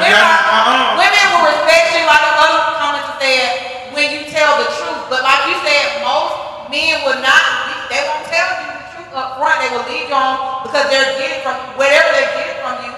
They don't want to cut that off, so they're not going to come out and tell you, okay, hey, I'm not feeling you. You know, when I'm up to date, your personality or whatever your background is not coinciding with what I'm looking for in my future. They're not going to tell you that. They're going to put you on the, like you say, repurpose you, and they're going to still lead you on. Like, women don't have a problem not being the one for that man. We have a problem when you lead us on thinking I'm the one for you, and then you come out the woodwork and tell me I'm not, or you got somebody else, or you're, like. But let's say he does tell you the truth. Can you receive it? That's the $1 million question. Absolutely. No, you can't. No, you cannot. And I'm gonna make this sweeping indictment on every woman in here. Y'all cannot handle rejection. Period. That's not true. Period. That's not true. Y'all know. Listen, because y'all listen. You can be. Y'all think y'all are good women, and y'all are. Y'all are very good women, and everybody have all these attributes and things like that. But let a man look in your face and be like, I don't think you the one, sis. That's not Y'all true. are not. Y'all can't swallow that, man. That's not true. I like the what she said. Women can respect you more. It, like you said, it may hurt. Now, I'm not gonna say every woman, but I know for me, you know, I can really accept if a man tells me the truth. But it's when you lie to me, and that's when the crazy come out. Because I done gave you ample opportunity to be upfront, tell me the truth, tell me what it is. If you ain't feeling me like that, listen, I done been ghosted, and I didn't get up. Why did you ghost me? No, ninja, you just didn't like me. It's all right. But that don't take away from my value. That don't take away from the great person that I am. But it's like they say, it's when a man will lead you on, making you think that you're the one. And again, I do agree too. As women, we do gotta catch the signs. Sometimes we don't catch the signs or whatever, or we want to fake ourselves into believing something else. That's very, very true. But at the end of the day, like, I mean, if you ain't feeling it, then you just ain't feeling it, and it's okay. But don't make it seem like, you know, lead the person on, and then months when their feelings are involved, then, you know what I'm saying, now you want to come out the bag and say, well, make sure y'all know where you're going before he gets the benefits package. That's true too. And then you saying women can't handle rejection. Is domestic violence a word for it? Like, how, if you, let's get to numbers now. For you it is. Like they say, numbers don't lie. How many men versus women are in prison for domestic violence, for a woman breaking up with them, for a woman rejecting their advance? Look at the woman that got hit in the face with a brick. Like, and most women here, we have the story, we can all testify of a guy trying to talk to us and we said, no, and then, well, we can't be friends, no, what the, F you ugly anyway. Like, we had this experience, like this real lived experience of women, so don't say we can't handle rejection. Men and their real ego cannot handle rejection. There's a thing where we're all human. So if you're being rejected, of course it does not feel good. You may not like it. That's what you're focused on. We can't handle that. Yeah, we may not like it. But to say we can't handle the truth, that's a lie. Give us the truth whether we heard about it or not. Tell the truth. We're telling you that. We respect your truth more than your lie. You continue to say that's a lie. Women can't tell. We respect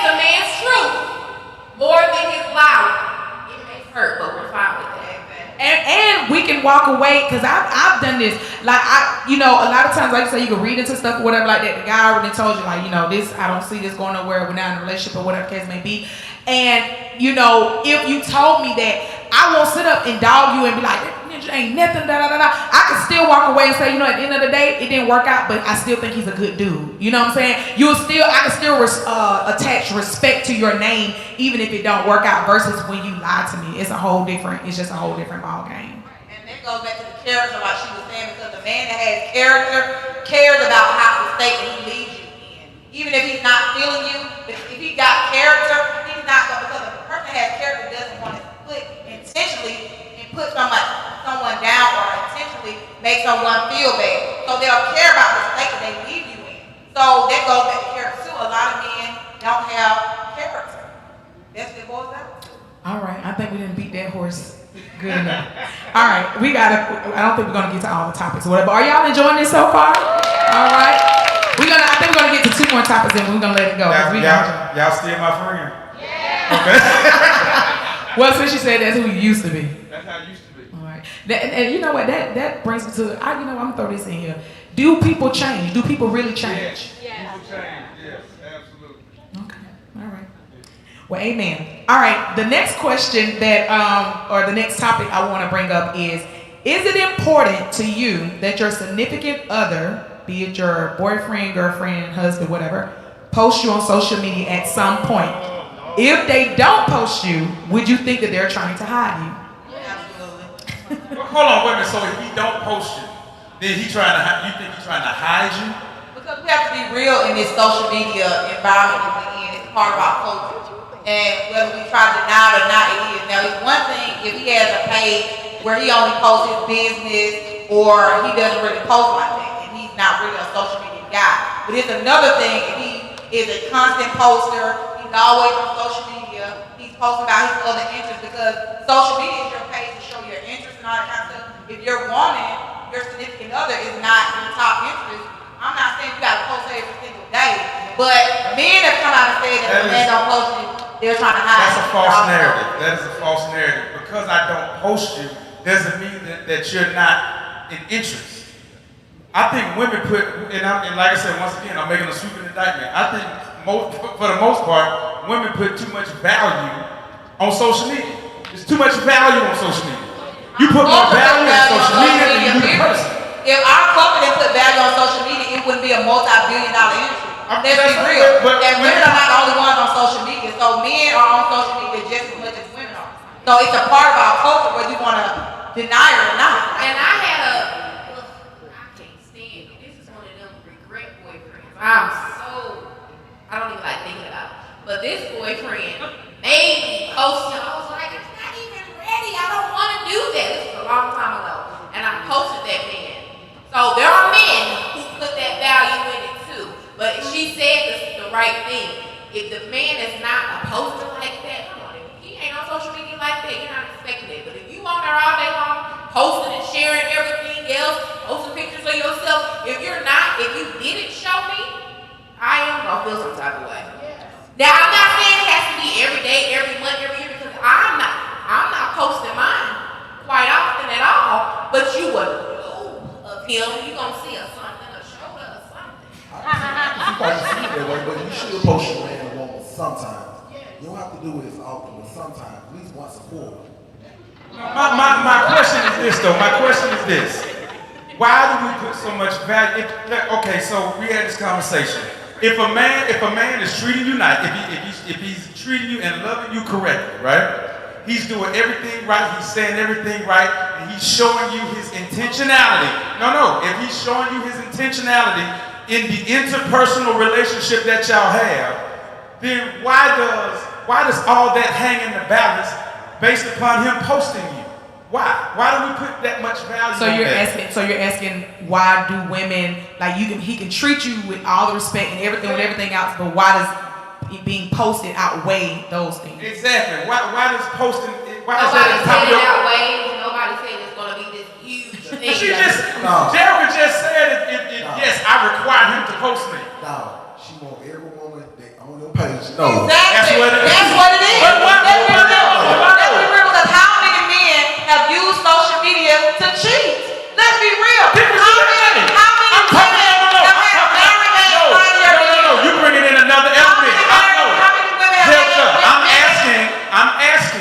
if that man is giving you what you need, and he is the man that, and he's being the man that you need him to be, then why does him posting you, why do you put that at the top of your Giving me what I need means wanting me off. No.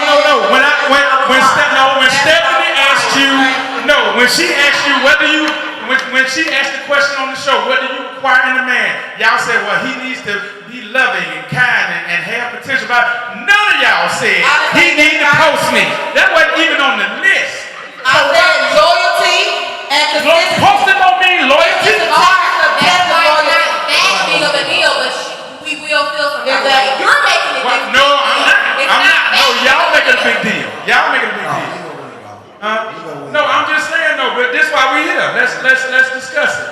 Why does posting have so much value if that man is loving you correctly?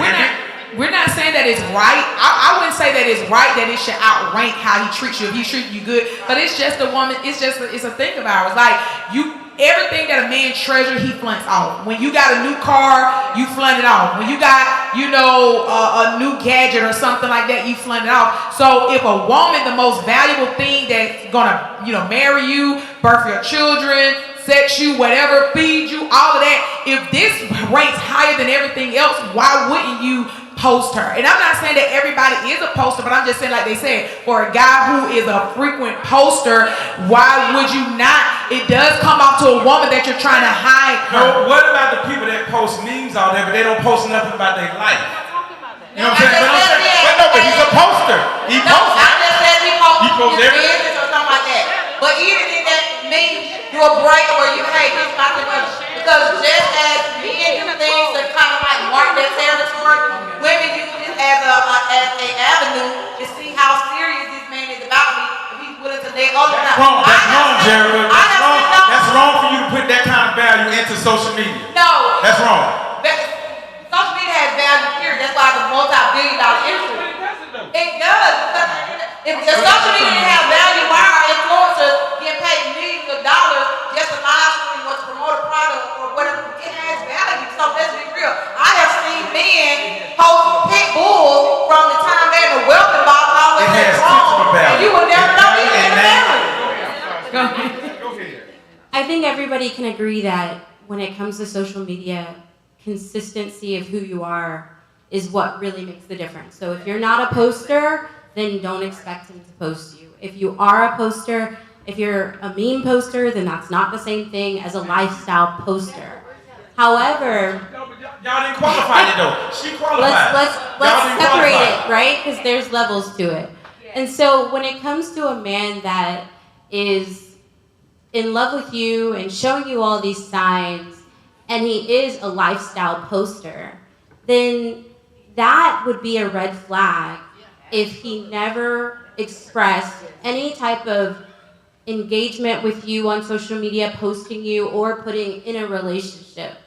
I do think that everybody has different time frames of when that starts to make sense, right? Because you can have that honeymoon stage with people, and then it boom, it's gone.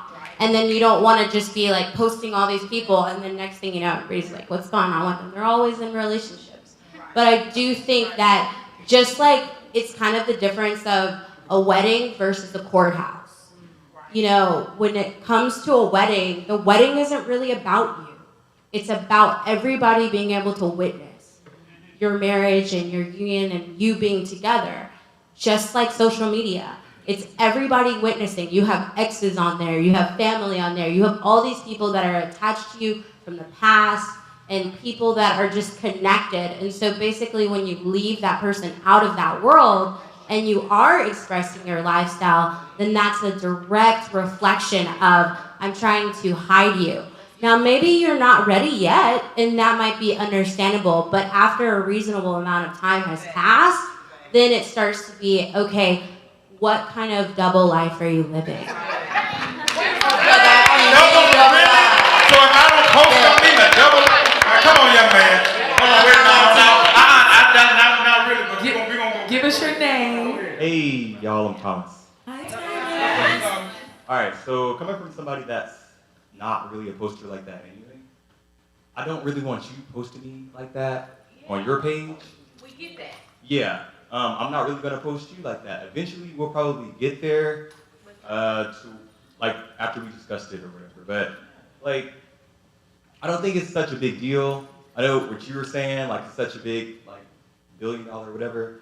But like, I feel like when you post your relationships, it gives everybody the right they feel to have an opinion about your relationship. Exactly. It ain't got nothing to do with nobody. This is me and you. It's not that I'm trying to keep it secret. It's just private. It's personal. It's our relationship. Nobody really. I don't need feedback from 100 other different people about my relationship. His case is what we said. We get that. I was with a man who do not post. I don't expect him to post me, and like he said, I really don't want you to post me. I'm not posting you.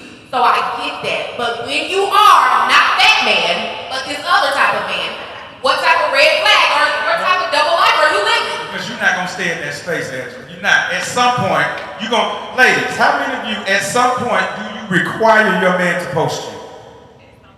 Y'all are lying. When we're in a committed relationship, when we have discussed that we're in a committed relationship. Once a quarter. Say once a quarter. Like once you start dating a person, what's the time frame? Like how long? Because I do agree. That's a good question. Yeah. I think that I've been good to like in the past or whatever. I post a guy and people know I don't really post like anybody that I'm talking to, whatever. So like it's I feel like okay, this might be going somewhere. But anyways, I've been guilty of posting, and as soon after I post that ninja, just cut a monkey fool, and I'm like. And everybody calling me, girl, congratulations, you done got your new boo. And I'm like, you don't even know, we just broke up. So it's like, when is the appropriate time frame to post? Because I feel like you do need that time to cultivate, to build something, to even see if this is even going anywhere, So, what's the time frame? I'm not posting until I'm engaged or either married, and you're going to get that picture because I'm excited. I'm not even posting, I don't care how serious it is. I ain't posting. Right. Now, my younger self would have been like, as soon as we say we're in a committed relationship, you need to be posting me. But now that I'm mature, because I've been in that situation where, because I was with my ex for so many years, we had a lot of stuff that I posted. And then now that we're no longer together, we're like, oh my God, I don't believe y'all broke up. So now at 35, no, not until we are engaged and I probably only posted my wedding. Like, Crystal, I hope you come to see nobody. So that's how you know that this requirement that he's trying to make it is really not that deep because you're not even posting that fast. I'm very Beyonce that you start posting. But that's what she was saying. That's what she was saying originally. It's not that deep, but you're going to do it eventually. Right. Come on, Miss Crystal. I feel like it's the requirement part that stumbled me up. Because at first I was all rooting for it, but I think when it comes to a requirement, if I as a woman am requiring my man to put me on social media, that already feels like imbalance. Because if you then post me after I required it, you're doing it because I asked you to. Whereas I think to me, it's a layer of security for me. So if you post me naturally, if you show you show that you're proud to be with me naturally, then that's security for me. That feels secure. And so if it's not that, then I'm left. It still feels insecure. So it's not that I'm putting so much weight on social media as much as like that to me shows that you are putting it out there. Like I love the example you gave about a wedding. That was just a perfect example. And I think it is about you are establishing that I am someone who is engaged with, like I'm talking to somebody else. Like this person is special to me. So I think to me it's that security. I'm correlating it with security. Not like a requirement, like social media is the most important thing in the world. Right. I can respect that, but for a man, let me tell you the lens that we look at social media when it comes to posting. No, but a lot of men, because what happens is, and this has been my experience, when we post on social media, whether you require it or whether we do it naturally, what happens is it's like Pandora's box for us. Thank you. Say it again. It happens for us too. No, but for us, it get out of bounds for us, like for real. I posted a girl on social media, and I ain't never been that popular before. I mean, I'm a popular guy, but my Lord, they was lined up. You hear me? Oh, for real? That's what you do? Because you probably have repurposed her, and she didn't know what was going on. The women saying for real are the ones that was repurposed. They didn't know. Exactly. Well, they found out. They found out.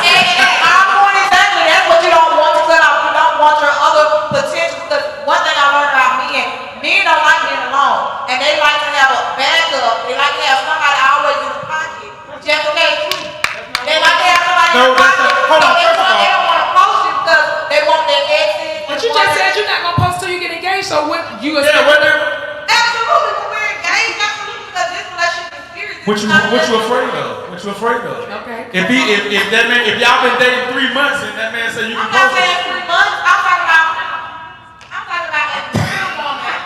I'm talking about engagement. You don't want to cut off those other women, or you don't want them to know that you got another woman because now your benefit from them may be cut off from this and that.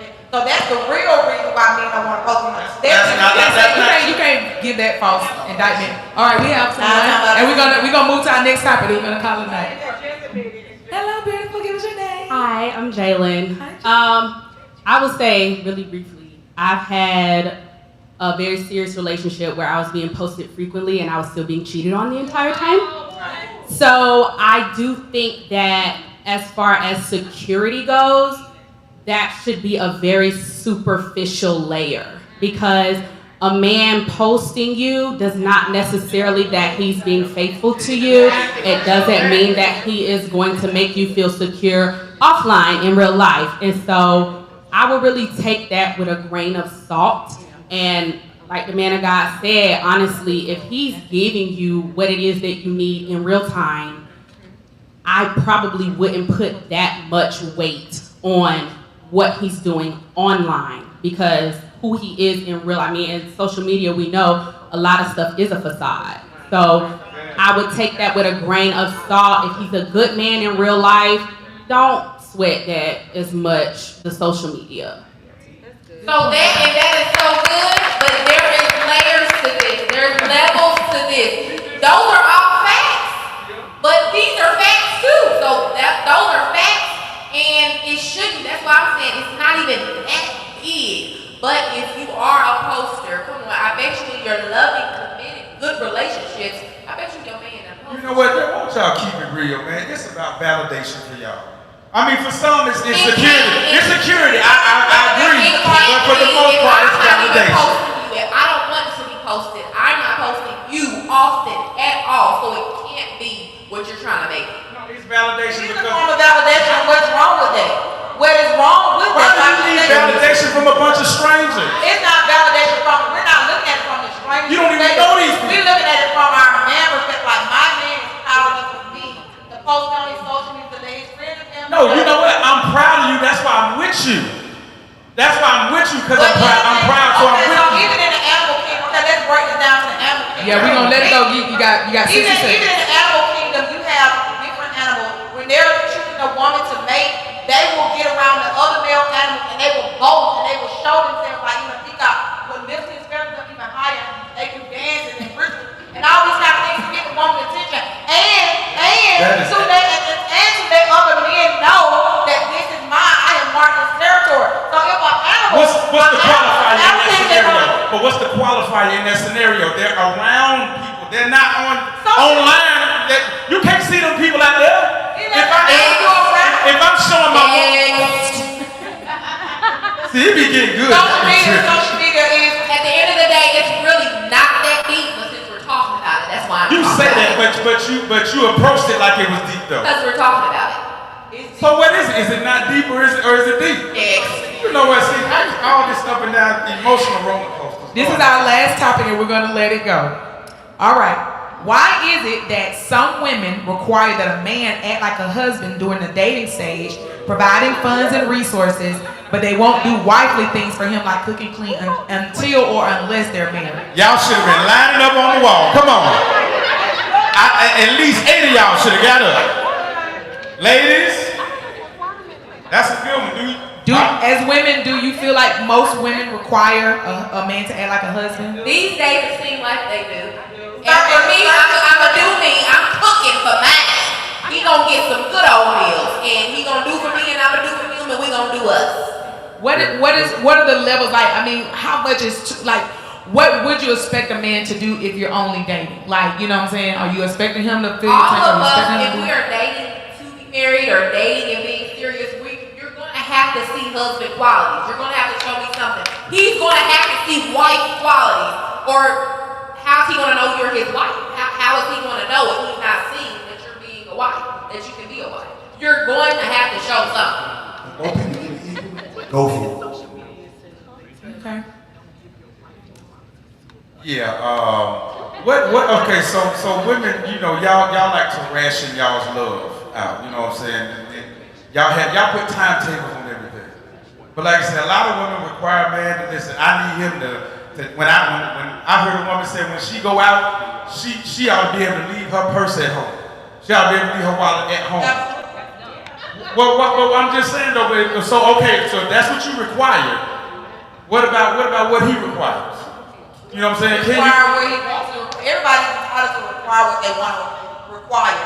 If I require a man to be a certain way and he require a woman to be a certain way and I don't fit that quality, then he has the right to dismiss me just as I have the right to dismiss him. But we have to get to understanding that the man is the leader.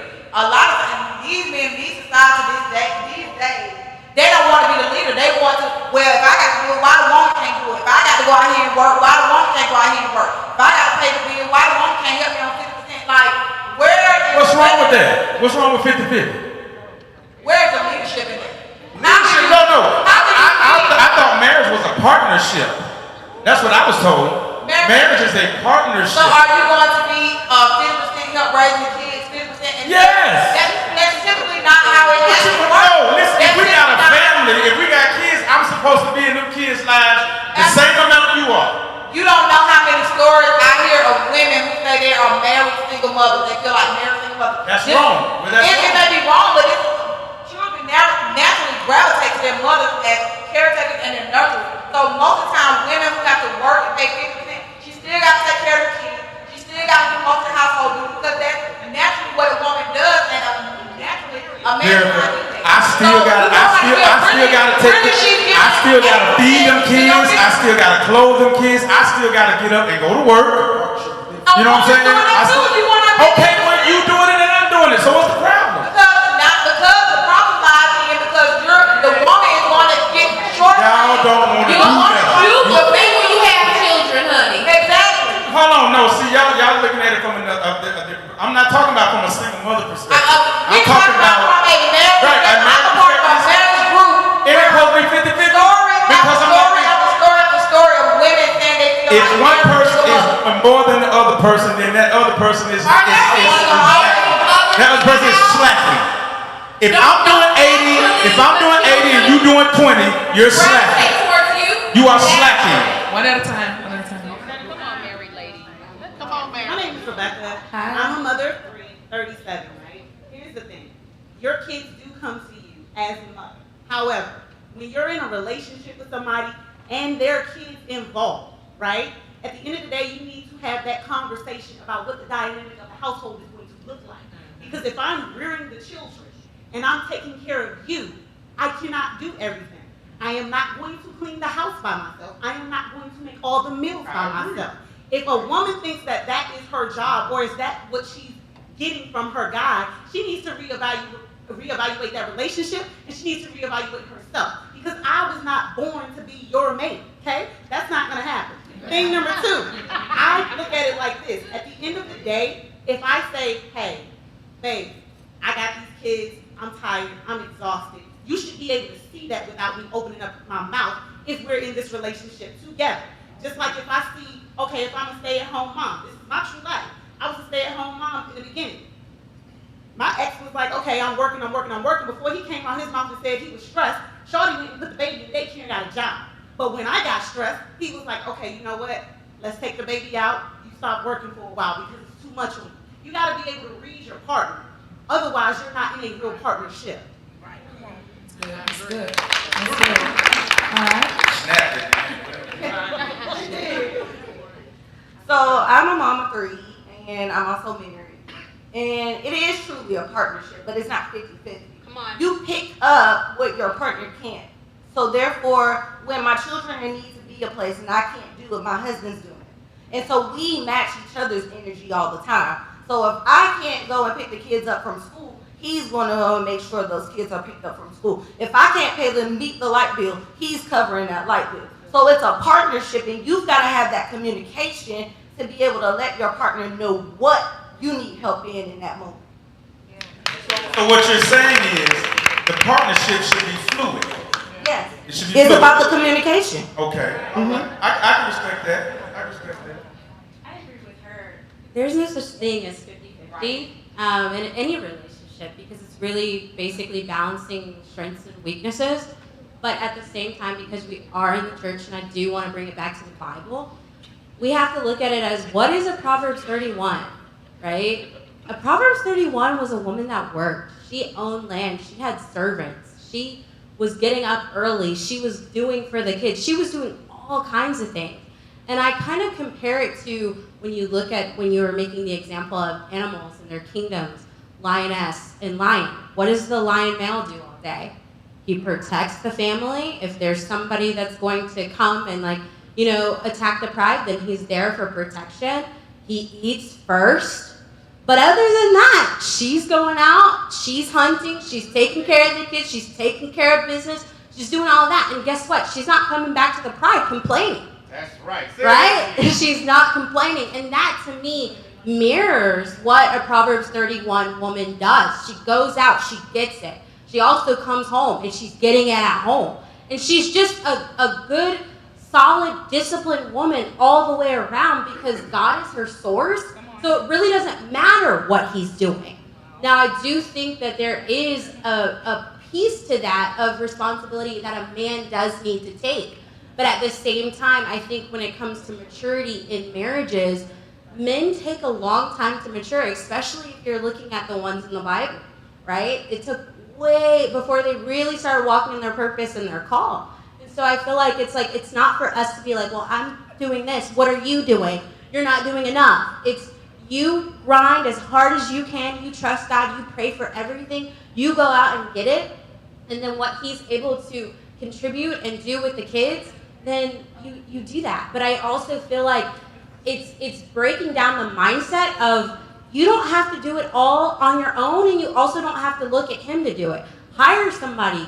Pay some of that money to have somebody clean the house. Pay a chef, cook. Like, you can do all kinds of things. It doesn't have to be a strain on your relationship versus where he's weak or where he's strong. You don't have to be sizing each other up. If there's something that you guys aren't good at, hire it out.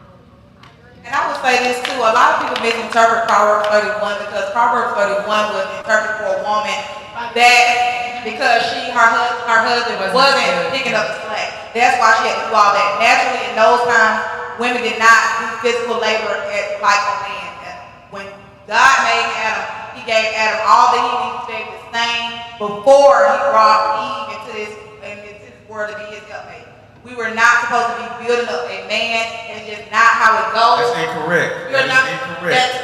That is incorrect. Did you see Miss Noah? A woman can make or break a man, and you know that. That is incorrect. Go ahead. Come on, Trust. To me, it's understanding the dynamic of the household. If there's a conversation that has been had between that husband and that wife, it don't matter to the outside world how my household is running. If I'm bringing home the bacon and he cleaning up the house, you don't have to know that. I don't have to tell you that. Because as long as there's an understanding as to how my household is running and I'm good and he good, then it don't matter what everybody else got to think about what I got going on in my house. If I bring home most of the money, then I got to handle most of the boat, then guess what? We still living. We still eating. We still paying bills. We paying bills.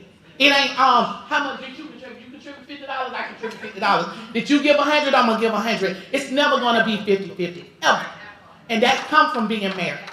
I've been in that place, and I looked at a man like, bruh, if you can't bring home what I got or better, you dismissed. Don't get it. He got repurposed. He didn't get repurposed. He got re-gone. Because I don't have time for that. Because if I repurpose you, then you still there. I don't need you there because you have no purpose for me. So therefore, I didn't have time to repurpose him. But back to what you said as far as, because everybody kind of got into the whole marriage thing, you asked if we should give wifely duties to a man that we're not married to. Social media has trained us to say that you don't give wifely gifts to a man that you're not married to, and vice versa. But then at the same time, Angela, I understand what you're saying is, how is he going to know if I don't give him that? It is up to you. You have the right to do whatever you want to do. Nobody can tell you, oh, don't go in there and cook for that man because that ain't your husband. If I'm hungry and he's sitting at the house and we Netflix and chilling, a wing, you gonna eat a wing, right? Right. Okay, but I'm not expecting you to come in and pay my bills. I need you to know that my bills can be paid. When you come into a dynamic that's being taken care of. So therefore, when you come in, you know what it is you need. I don't have to tell you to come in and pay a bill because my bills are paid. I'm not dependent on you. I didn't come into this relationship. Oh, you got to pay my light bill, my gas bill, my water bill, my phone. My phone was on when you called me. So I shouldn't have to tell you to come in and do something. It's the value of the man. And this is the last thing I'm going to say. My dad trained up my brothers, and many of y'all in here know my brothers, and my dad trained them to open up our doors. We don't touch our doors because he taught them to be those type of men, that you're going to open up the door. My mom, she sits at home, but at the same time, he told him, he said, if she pay everything else, I'll pay the mortgage. My mom said, well, then I got the lights. You see what I'm saying? So therefore, it ain't no conversation. Nobody can't tell you about how to run your household. Have a conversation. If you paying all your bills, don't go asking for my Netflix password then. I just need your Disney Plus. And I think a man too, like when a man is serious about you, he's gonna come in, and I'm not saying in every situation, but a man will come in and already see and kind of assess and see where he can add value to your life anyway. And that's not something that you gotta even force him to do. A man gonna genuinely start doing. He gonna genuinely start saying, you know what, I can help her in this. And women too, you know, it goes both ways or whatever. But I don't think a man who already has a mindset or a vision for you or for y'all together is going to be sitting there just letting you struggle, letting you, you know what I'm saying, go through or whatever, and he got the means to help you. A real man is not going to do that. They're going to automatically come in and try to bless your life. So Key word, real man and real woman. That part. Real. Do you require a man to pay at least one bill? Do I require a man to pay? I mean, like, is that something that you know? I don't require a man to pay, you know, any of my bills, especially when we're dating and stuff. Like Tressa said or whatever, when a man comes to my life, I already have established some things for myself. So when you come to me, I already got, you know, my own place. I already got my own car, things of that sort. But I'm going to look at your intentionality towards me, because if you truly care about me, you're going to see how you can bless my life or be an asset, and I'm going to do the same for you, and we can build together from there. Real man ain't gonna let you struggle. Right. No shit. Right. Absolutely. Absolutely. I require I might let you struggle a little bit. I want to see where your resolve is. He's lying, y'all. I might let you struggle just a little bit. I want to see where your resolve is. He put all this front up, y'all, and Mark is a good guy. I believe that too. Please give her a monthly allowance so she can get this hair retwisted every week. Come on. Please. Say we. And I am an independent woman. No, you're not. If you have an allowance, you're not independent. I'm a very independent woman. I have my own home, own car. I pay all my bills.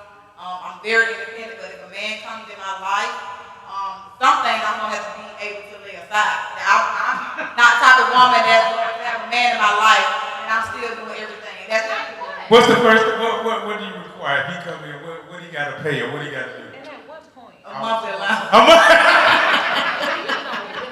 How much? Or is it contingent on his paycheck? Like what do you make? Just because your ex gave that to you, now that's a requirement you have for it. No, it's not a requirement. I'm joking when I say monthly allowance. I'm joking. But I like a provider mindset man. And a man that has a provider mindset, you know, they automatically come in wanting to give, because men that have a provider mindset, they automatically know that a woman requires money. So they're not going to come in like they're going to just be continue asking something. No, you should never, a woman should never say that earlier? from a man that she's in a relationship. Well, what woman you know don't require money?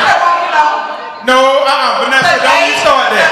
Today is a requirement. If Ann woman get up here and say she don't require money, we gonna shut this all the way down.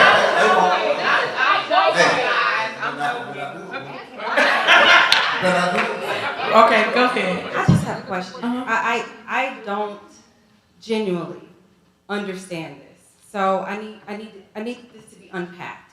So I don't understand the requirement for a man to pay bills if you're dating, like if you're just dating. And again, like I'm not saying I just don't get it. That's not what I was taught. I've always paid all my bills. I've never required a man to pay anything for me. I mean, even on dates, like honestly, I don't require a man to pay. Like, I mean, it's like usually the guys I'm with, they're like, oh yeah, I got this. But I'm never like, that's just not, so I really don't genuinely understand like the requirement of a man to pay my bills. I don't even know how those conversations are initiated. Can I ask you a question then? Let me ask you a question. So just about every woman out here said that security is priority one for them, right? So if you don't require that, how does a man show you that he is husband material? Financial security. That's only one part of security. Yeah. That's what's important. No, let's take it down to basic human need. All right, you have a basic human need for food, clothing, and shelter, right? Those are basic human needs. How if a man can't cover that, then how else can he show you that he is a husband material? How can he show you that he's a protector and a provider? He should be covered. Yes, in the dating stage. What are we talking about? No, I'm sorry. Go ahead. Well, I mean, so for me, I feel like I'm not. When a man comes into my life, I'm not in a place where I'm like, I need you to do this for me. You know what I mean? Okay. So however, let me finish. When I feel like how I would know that is that man should be taking care of his own self, being able to support his family, being able, like people can rely on him. I can see that without me requiring this man to pay my bills just because I'm dating him. I feel like that to me just doesn't. I honestly, like I said, I don't even know how those conversations are initiated. So I was just asking the guy Saeed. I'm like, how are these conversations initiated? Because that's never happened for me. So you look at I don't know, honestly, because I'm not required. You're not required to pay my bills. You're required for me to see that you got your own bills that you can pay. Okay, so let's change the language then. Let's change the language. But let's change the language then, Crystal. Let's change the language. Let's not say requirement. Let's say expectation. I Okay. don't have that expectation. So I'm dating someone. Right. So I've never been engaged and I've never been married. So in my life, I've dated people. That has never been a requirement or an expectation for me because I feel like the character piece, which you mentioned a lot, is huge. And I can see from how that man interacts with his family. Is he a giver with his family? Is he a giver in general? Does he pay his bills? Is he always scrambling and messy with stuff? Or is he in order? Like you can see that stuff without him having to pay my personal bills. I want to ask you this, but in those relationships, did they ever though show any type of initiation and give you or help you out or anything? I mean, did they take initiation? I mean, clearly I'm still not married. You know what I mean? So I mean, I feel like I will say that in those situations, yes. I mean, they would take me out or they would give me gifts, that type of thing. But I feel like it was never like at a certain point where I started feeling like this man should be paying bills. You know what I mean? Like that was just never. But a man has to provide a mindset goal, and I'm not saying the dating phase. I guess to clarify, I'm saying when you're in an exclusive relationship, we still say that's dating, but you're still in an exclusive relationship with somebody. And I was the type of woman like my parents met there. They know that I've always been very independent, and my dad always raised us. Don't ask me this, you get out the hood. So it was very hard when I started dating I would never ask a man for anything. I was engaged and my daughter's father, when we were together, providing was automatically African. So providing was automatically his mindset. So it was like you work, you use your money to take care of the kids and buy stuff for the household. He automatically paid all the bills. Like that was just his mindset. He didn't even want me paying any bills. So I guess when I say a man, I'm looking for a man that already has that provider mindset. And even I was with my ex-relationship of mine, and so it was, I had ran some financial troubles, and he was, and I said, well, I don't know how the conversation came up, but he told me, I was still a woman, now I'm gonna do it myself. I ain't gonna ask, I don't even ask my family. Like they'll tell you, it's hard for me to ask somebody to do anything for me. So I already have that mindset. So please don't think that I'm gonna go there and going to a man like, oh, pay my bills. But he told me, he was like, well, why you just didn't tell me ahead of time? Because you're my woman, and when you gotta go out here and ask somebody else for some money, that makes me look why don't you tell me so I can get ahead of it ahead of time, so you won't be behind, and then I gotta pay double because you're mine. You're attached to me, you're part of my image. So that's what when I say provide a mindset, that's what I'm looking for in a man, because me as a woman, that's not required for every woman, but for me as a woman, I know that you know how you've been in relationships when you take the good from the bad, what you want and what you don't want, and that's the thing that I've taken from my relationship. I do want a man that has to provide a mindset. Okay, here's the challenge I'm having with what you said. We gonna wrap it up. We gonna wrap it up, because we gotta get to my brother right here. Yes. I know that, but I'm saying here's the challenge that I have.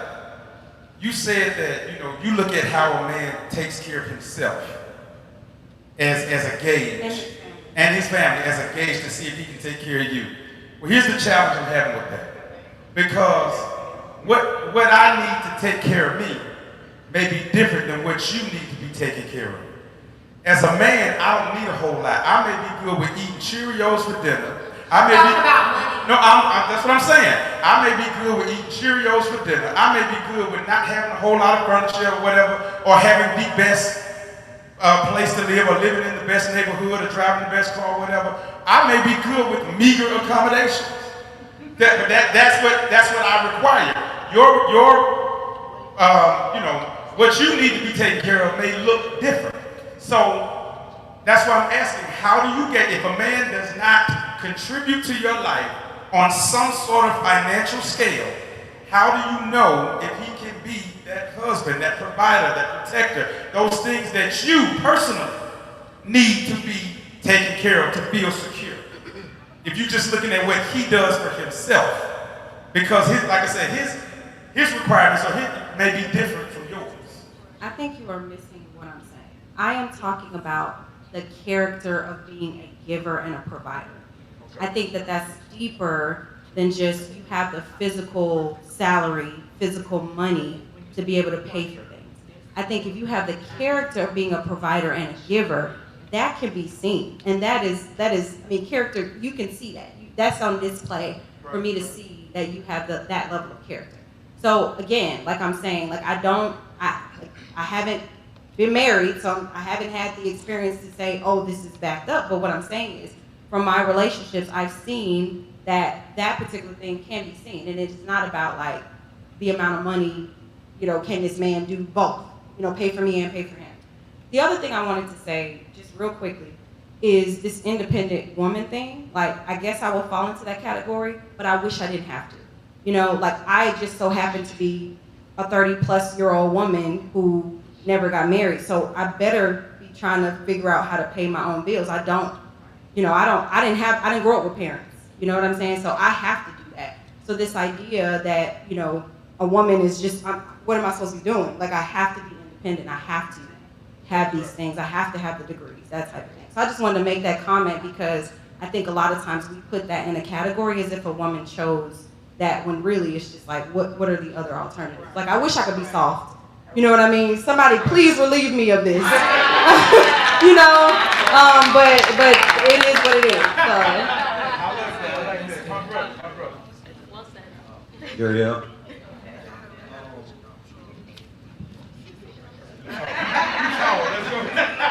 I feel like when you know, you talk about the dating pool nowadays, a lot of people have gone out just being a decent human being.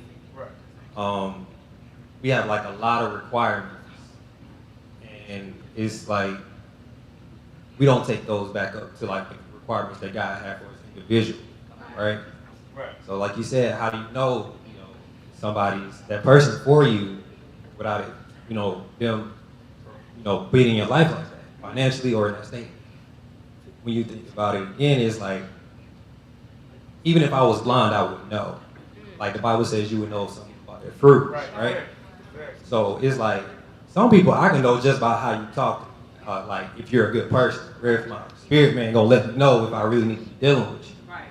It's like she said, if I want to do these things for you, I'm automatic.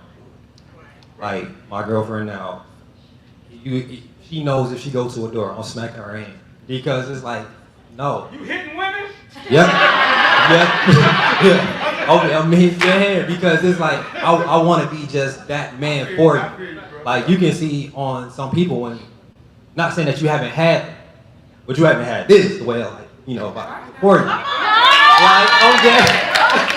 I'm saying, like, I was telling them yesterday, it's like a lot of women mess up when you require something from a man before he actually does it for you. Like, give me the chance to be the man for you. So it's like somebody telling you, why do you wash dishes or wash dishes? Now I don't want to do it no more. Now you look at me like I'm trash. It's like, nah, I already came to the date with the mindset, all right, taking her out on a date, I feel like she's a great woman, so let me go ahead and put a good 300 in my pocket for it, just in case. You know, just in case. I'm coming with the mindset to go ahead and take care of it. So if I get there and you tell me, well, we go on this date, I need you to pay for the first date. Like, $5 meal at McDonald's? Because it let me know something about you. It's like, at this stage of my life, I'm just gonna be honest, I ain't gotta deal with that. She wrote it before it started. She wrote it before she started. So it's like, we have to go back to the main thing. Do we have God first? For ourselves. Like, you gotta keep it real with yourself. Like, it's like, am I about to love this person the same way that I love God? And then it's like, you really gotta go back and think, well, how do I actually love God? Because if I don't love God properly, I can't love you. Come on. My God. And on that note, we're going to drop the mic. All right, well, have y'all enjoyed tonight? Come on. This was good conversation. And at the end of the day, you know, that's what it's all about. We may not, and I tell them all the time, we said on the podcast, we may not agree on every single thing, but I think it starts with, and Angela said it earlier, communication. We just gotta, first of all, we gotta hear where each other are coming from. And then we can kind of at least come to some type of common ground. You know, whether we agree or not, we may not always do that, but we gotta at least start with the conversation and be able to talk and have, you know, be able to respect the different perspectives. And so that's what this is all about. I hope you guys have enjoyed. Thank y'all for coming. And what I appreciate is the men was chiming in. I love that because oftentimes we get together in these type of forums and it's just, you know, all about what women say. So I appreciate you guys for stepping up and just, you know, giving us you all's perspective on everything. Do y'all have anything else y'all want to say, crew? I want to say, as black women, please open up your options. There she Check goes. outside your race. I always say this. 1 in 4 black women will not get married. Black men do not. So please open up your options. Don't always go for Kenny. Sometimes go for Brad. Jerry the X up here. That's so she's sticking to it. Marco, you got something? I want to tell everybody appreciate you coming out tonight. Just thank y'all so much. Yes, absolutely, absolutely. And I don't have much to say, but I do want to say I feel where you were coming from just now. I understood exactly what you were saying. Yeah, we'll talk after. all right, Mark. Last comment. Gentlemen, piece of advice. When you first start dating a woman, first thing you want to do, you go to her house and you check her refrigerator. Check her refrigerator. If there's anything in her refrigerator that does not belong, like cereal, bread, cookies, and all that, don't eat nothing in her house. She got roaches. That's my advice. Other than that, God bless you and go in peace. Thank y'all again. Well, we're gonna wrap this up, but before we do, we just definitely gotta give a shout out. And I hope they'll come and at least give us some closing remarks, because we definitely gotta give a major shout out to the leaders of this house, Apostle Ali Richardson. For letting us come. You ain't gonna say nothing, Apostle, please. Come on up here, strong man. And Pastor Candid Richardson, I gotta give her a shout out. She's probably in the back working, but I have to give a shout out to her. She really helps us. She creates our flyers. She's always giving me insight, and you know, she always throwing out stuff. So I really gotta appreciate her. And I definitely can't. I would be remiss if I did not honor my parents. Thank y'all, mom and dad. Yeah, there she goes, Pastor Candace. Thank you so much. Thank y'all for letting us have this here. They let us y'all come in. It was like y'all family. I mean, they didn't put no price on us. They was like, just come in and have a conversation and just do what y'all do. And so I really appreciate y'all from the bottom of my heart. They was even here working. Apostle like, y'all know I love y'all. He was out here moving chairs and everything, helping us do the design, the set design. So I want to thank y'all so much. I really appreciate y'all for just allowing us to come and have this opportunity to share. So, do y'all want to have anything to say? I would love y'all to have something. Hey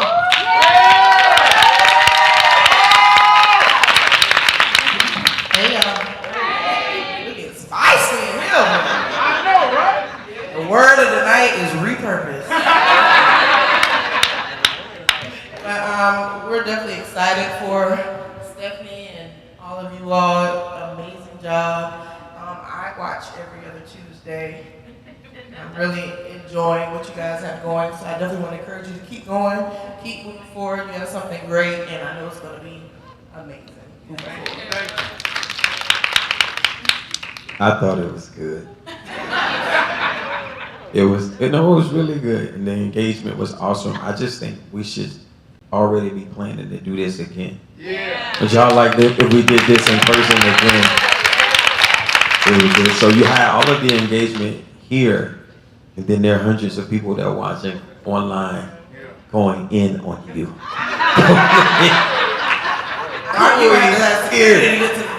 But there was a litany of opinions. So like all of you were somebody's favorite. You were nobody's favorite. But it was fun, and we enjoyed you guys. That's it. I think that's all we got. Amen. Thank y'all again. Thank y'all so much. Listen, I think we have one more gift card that we need to give away. If this is your first time even hearing about Candid Conversations, Journey from the Single Place, or anything like that, would you stand? Raise your hand.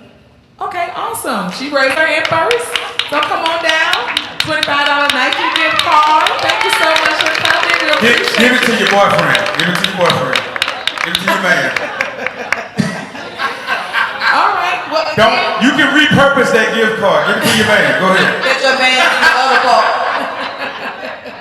Well, again, thank y'all so much. We really appreciate it. We have food next door. If you want to purchase some food, we got some food next door. And, we're looking forward to doing this again. Would y'all come when we do it again?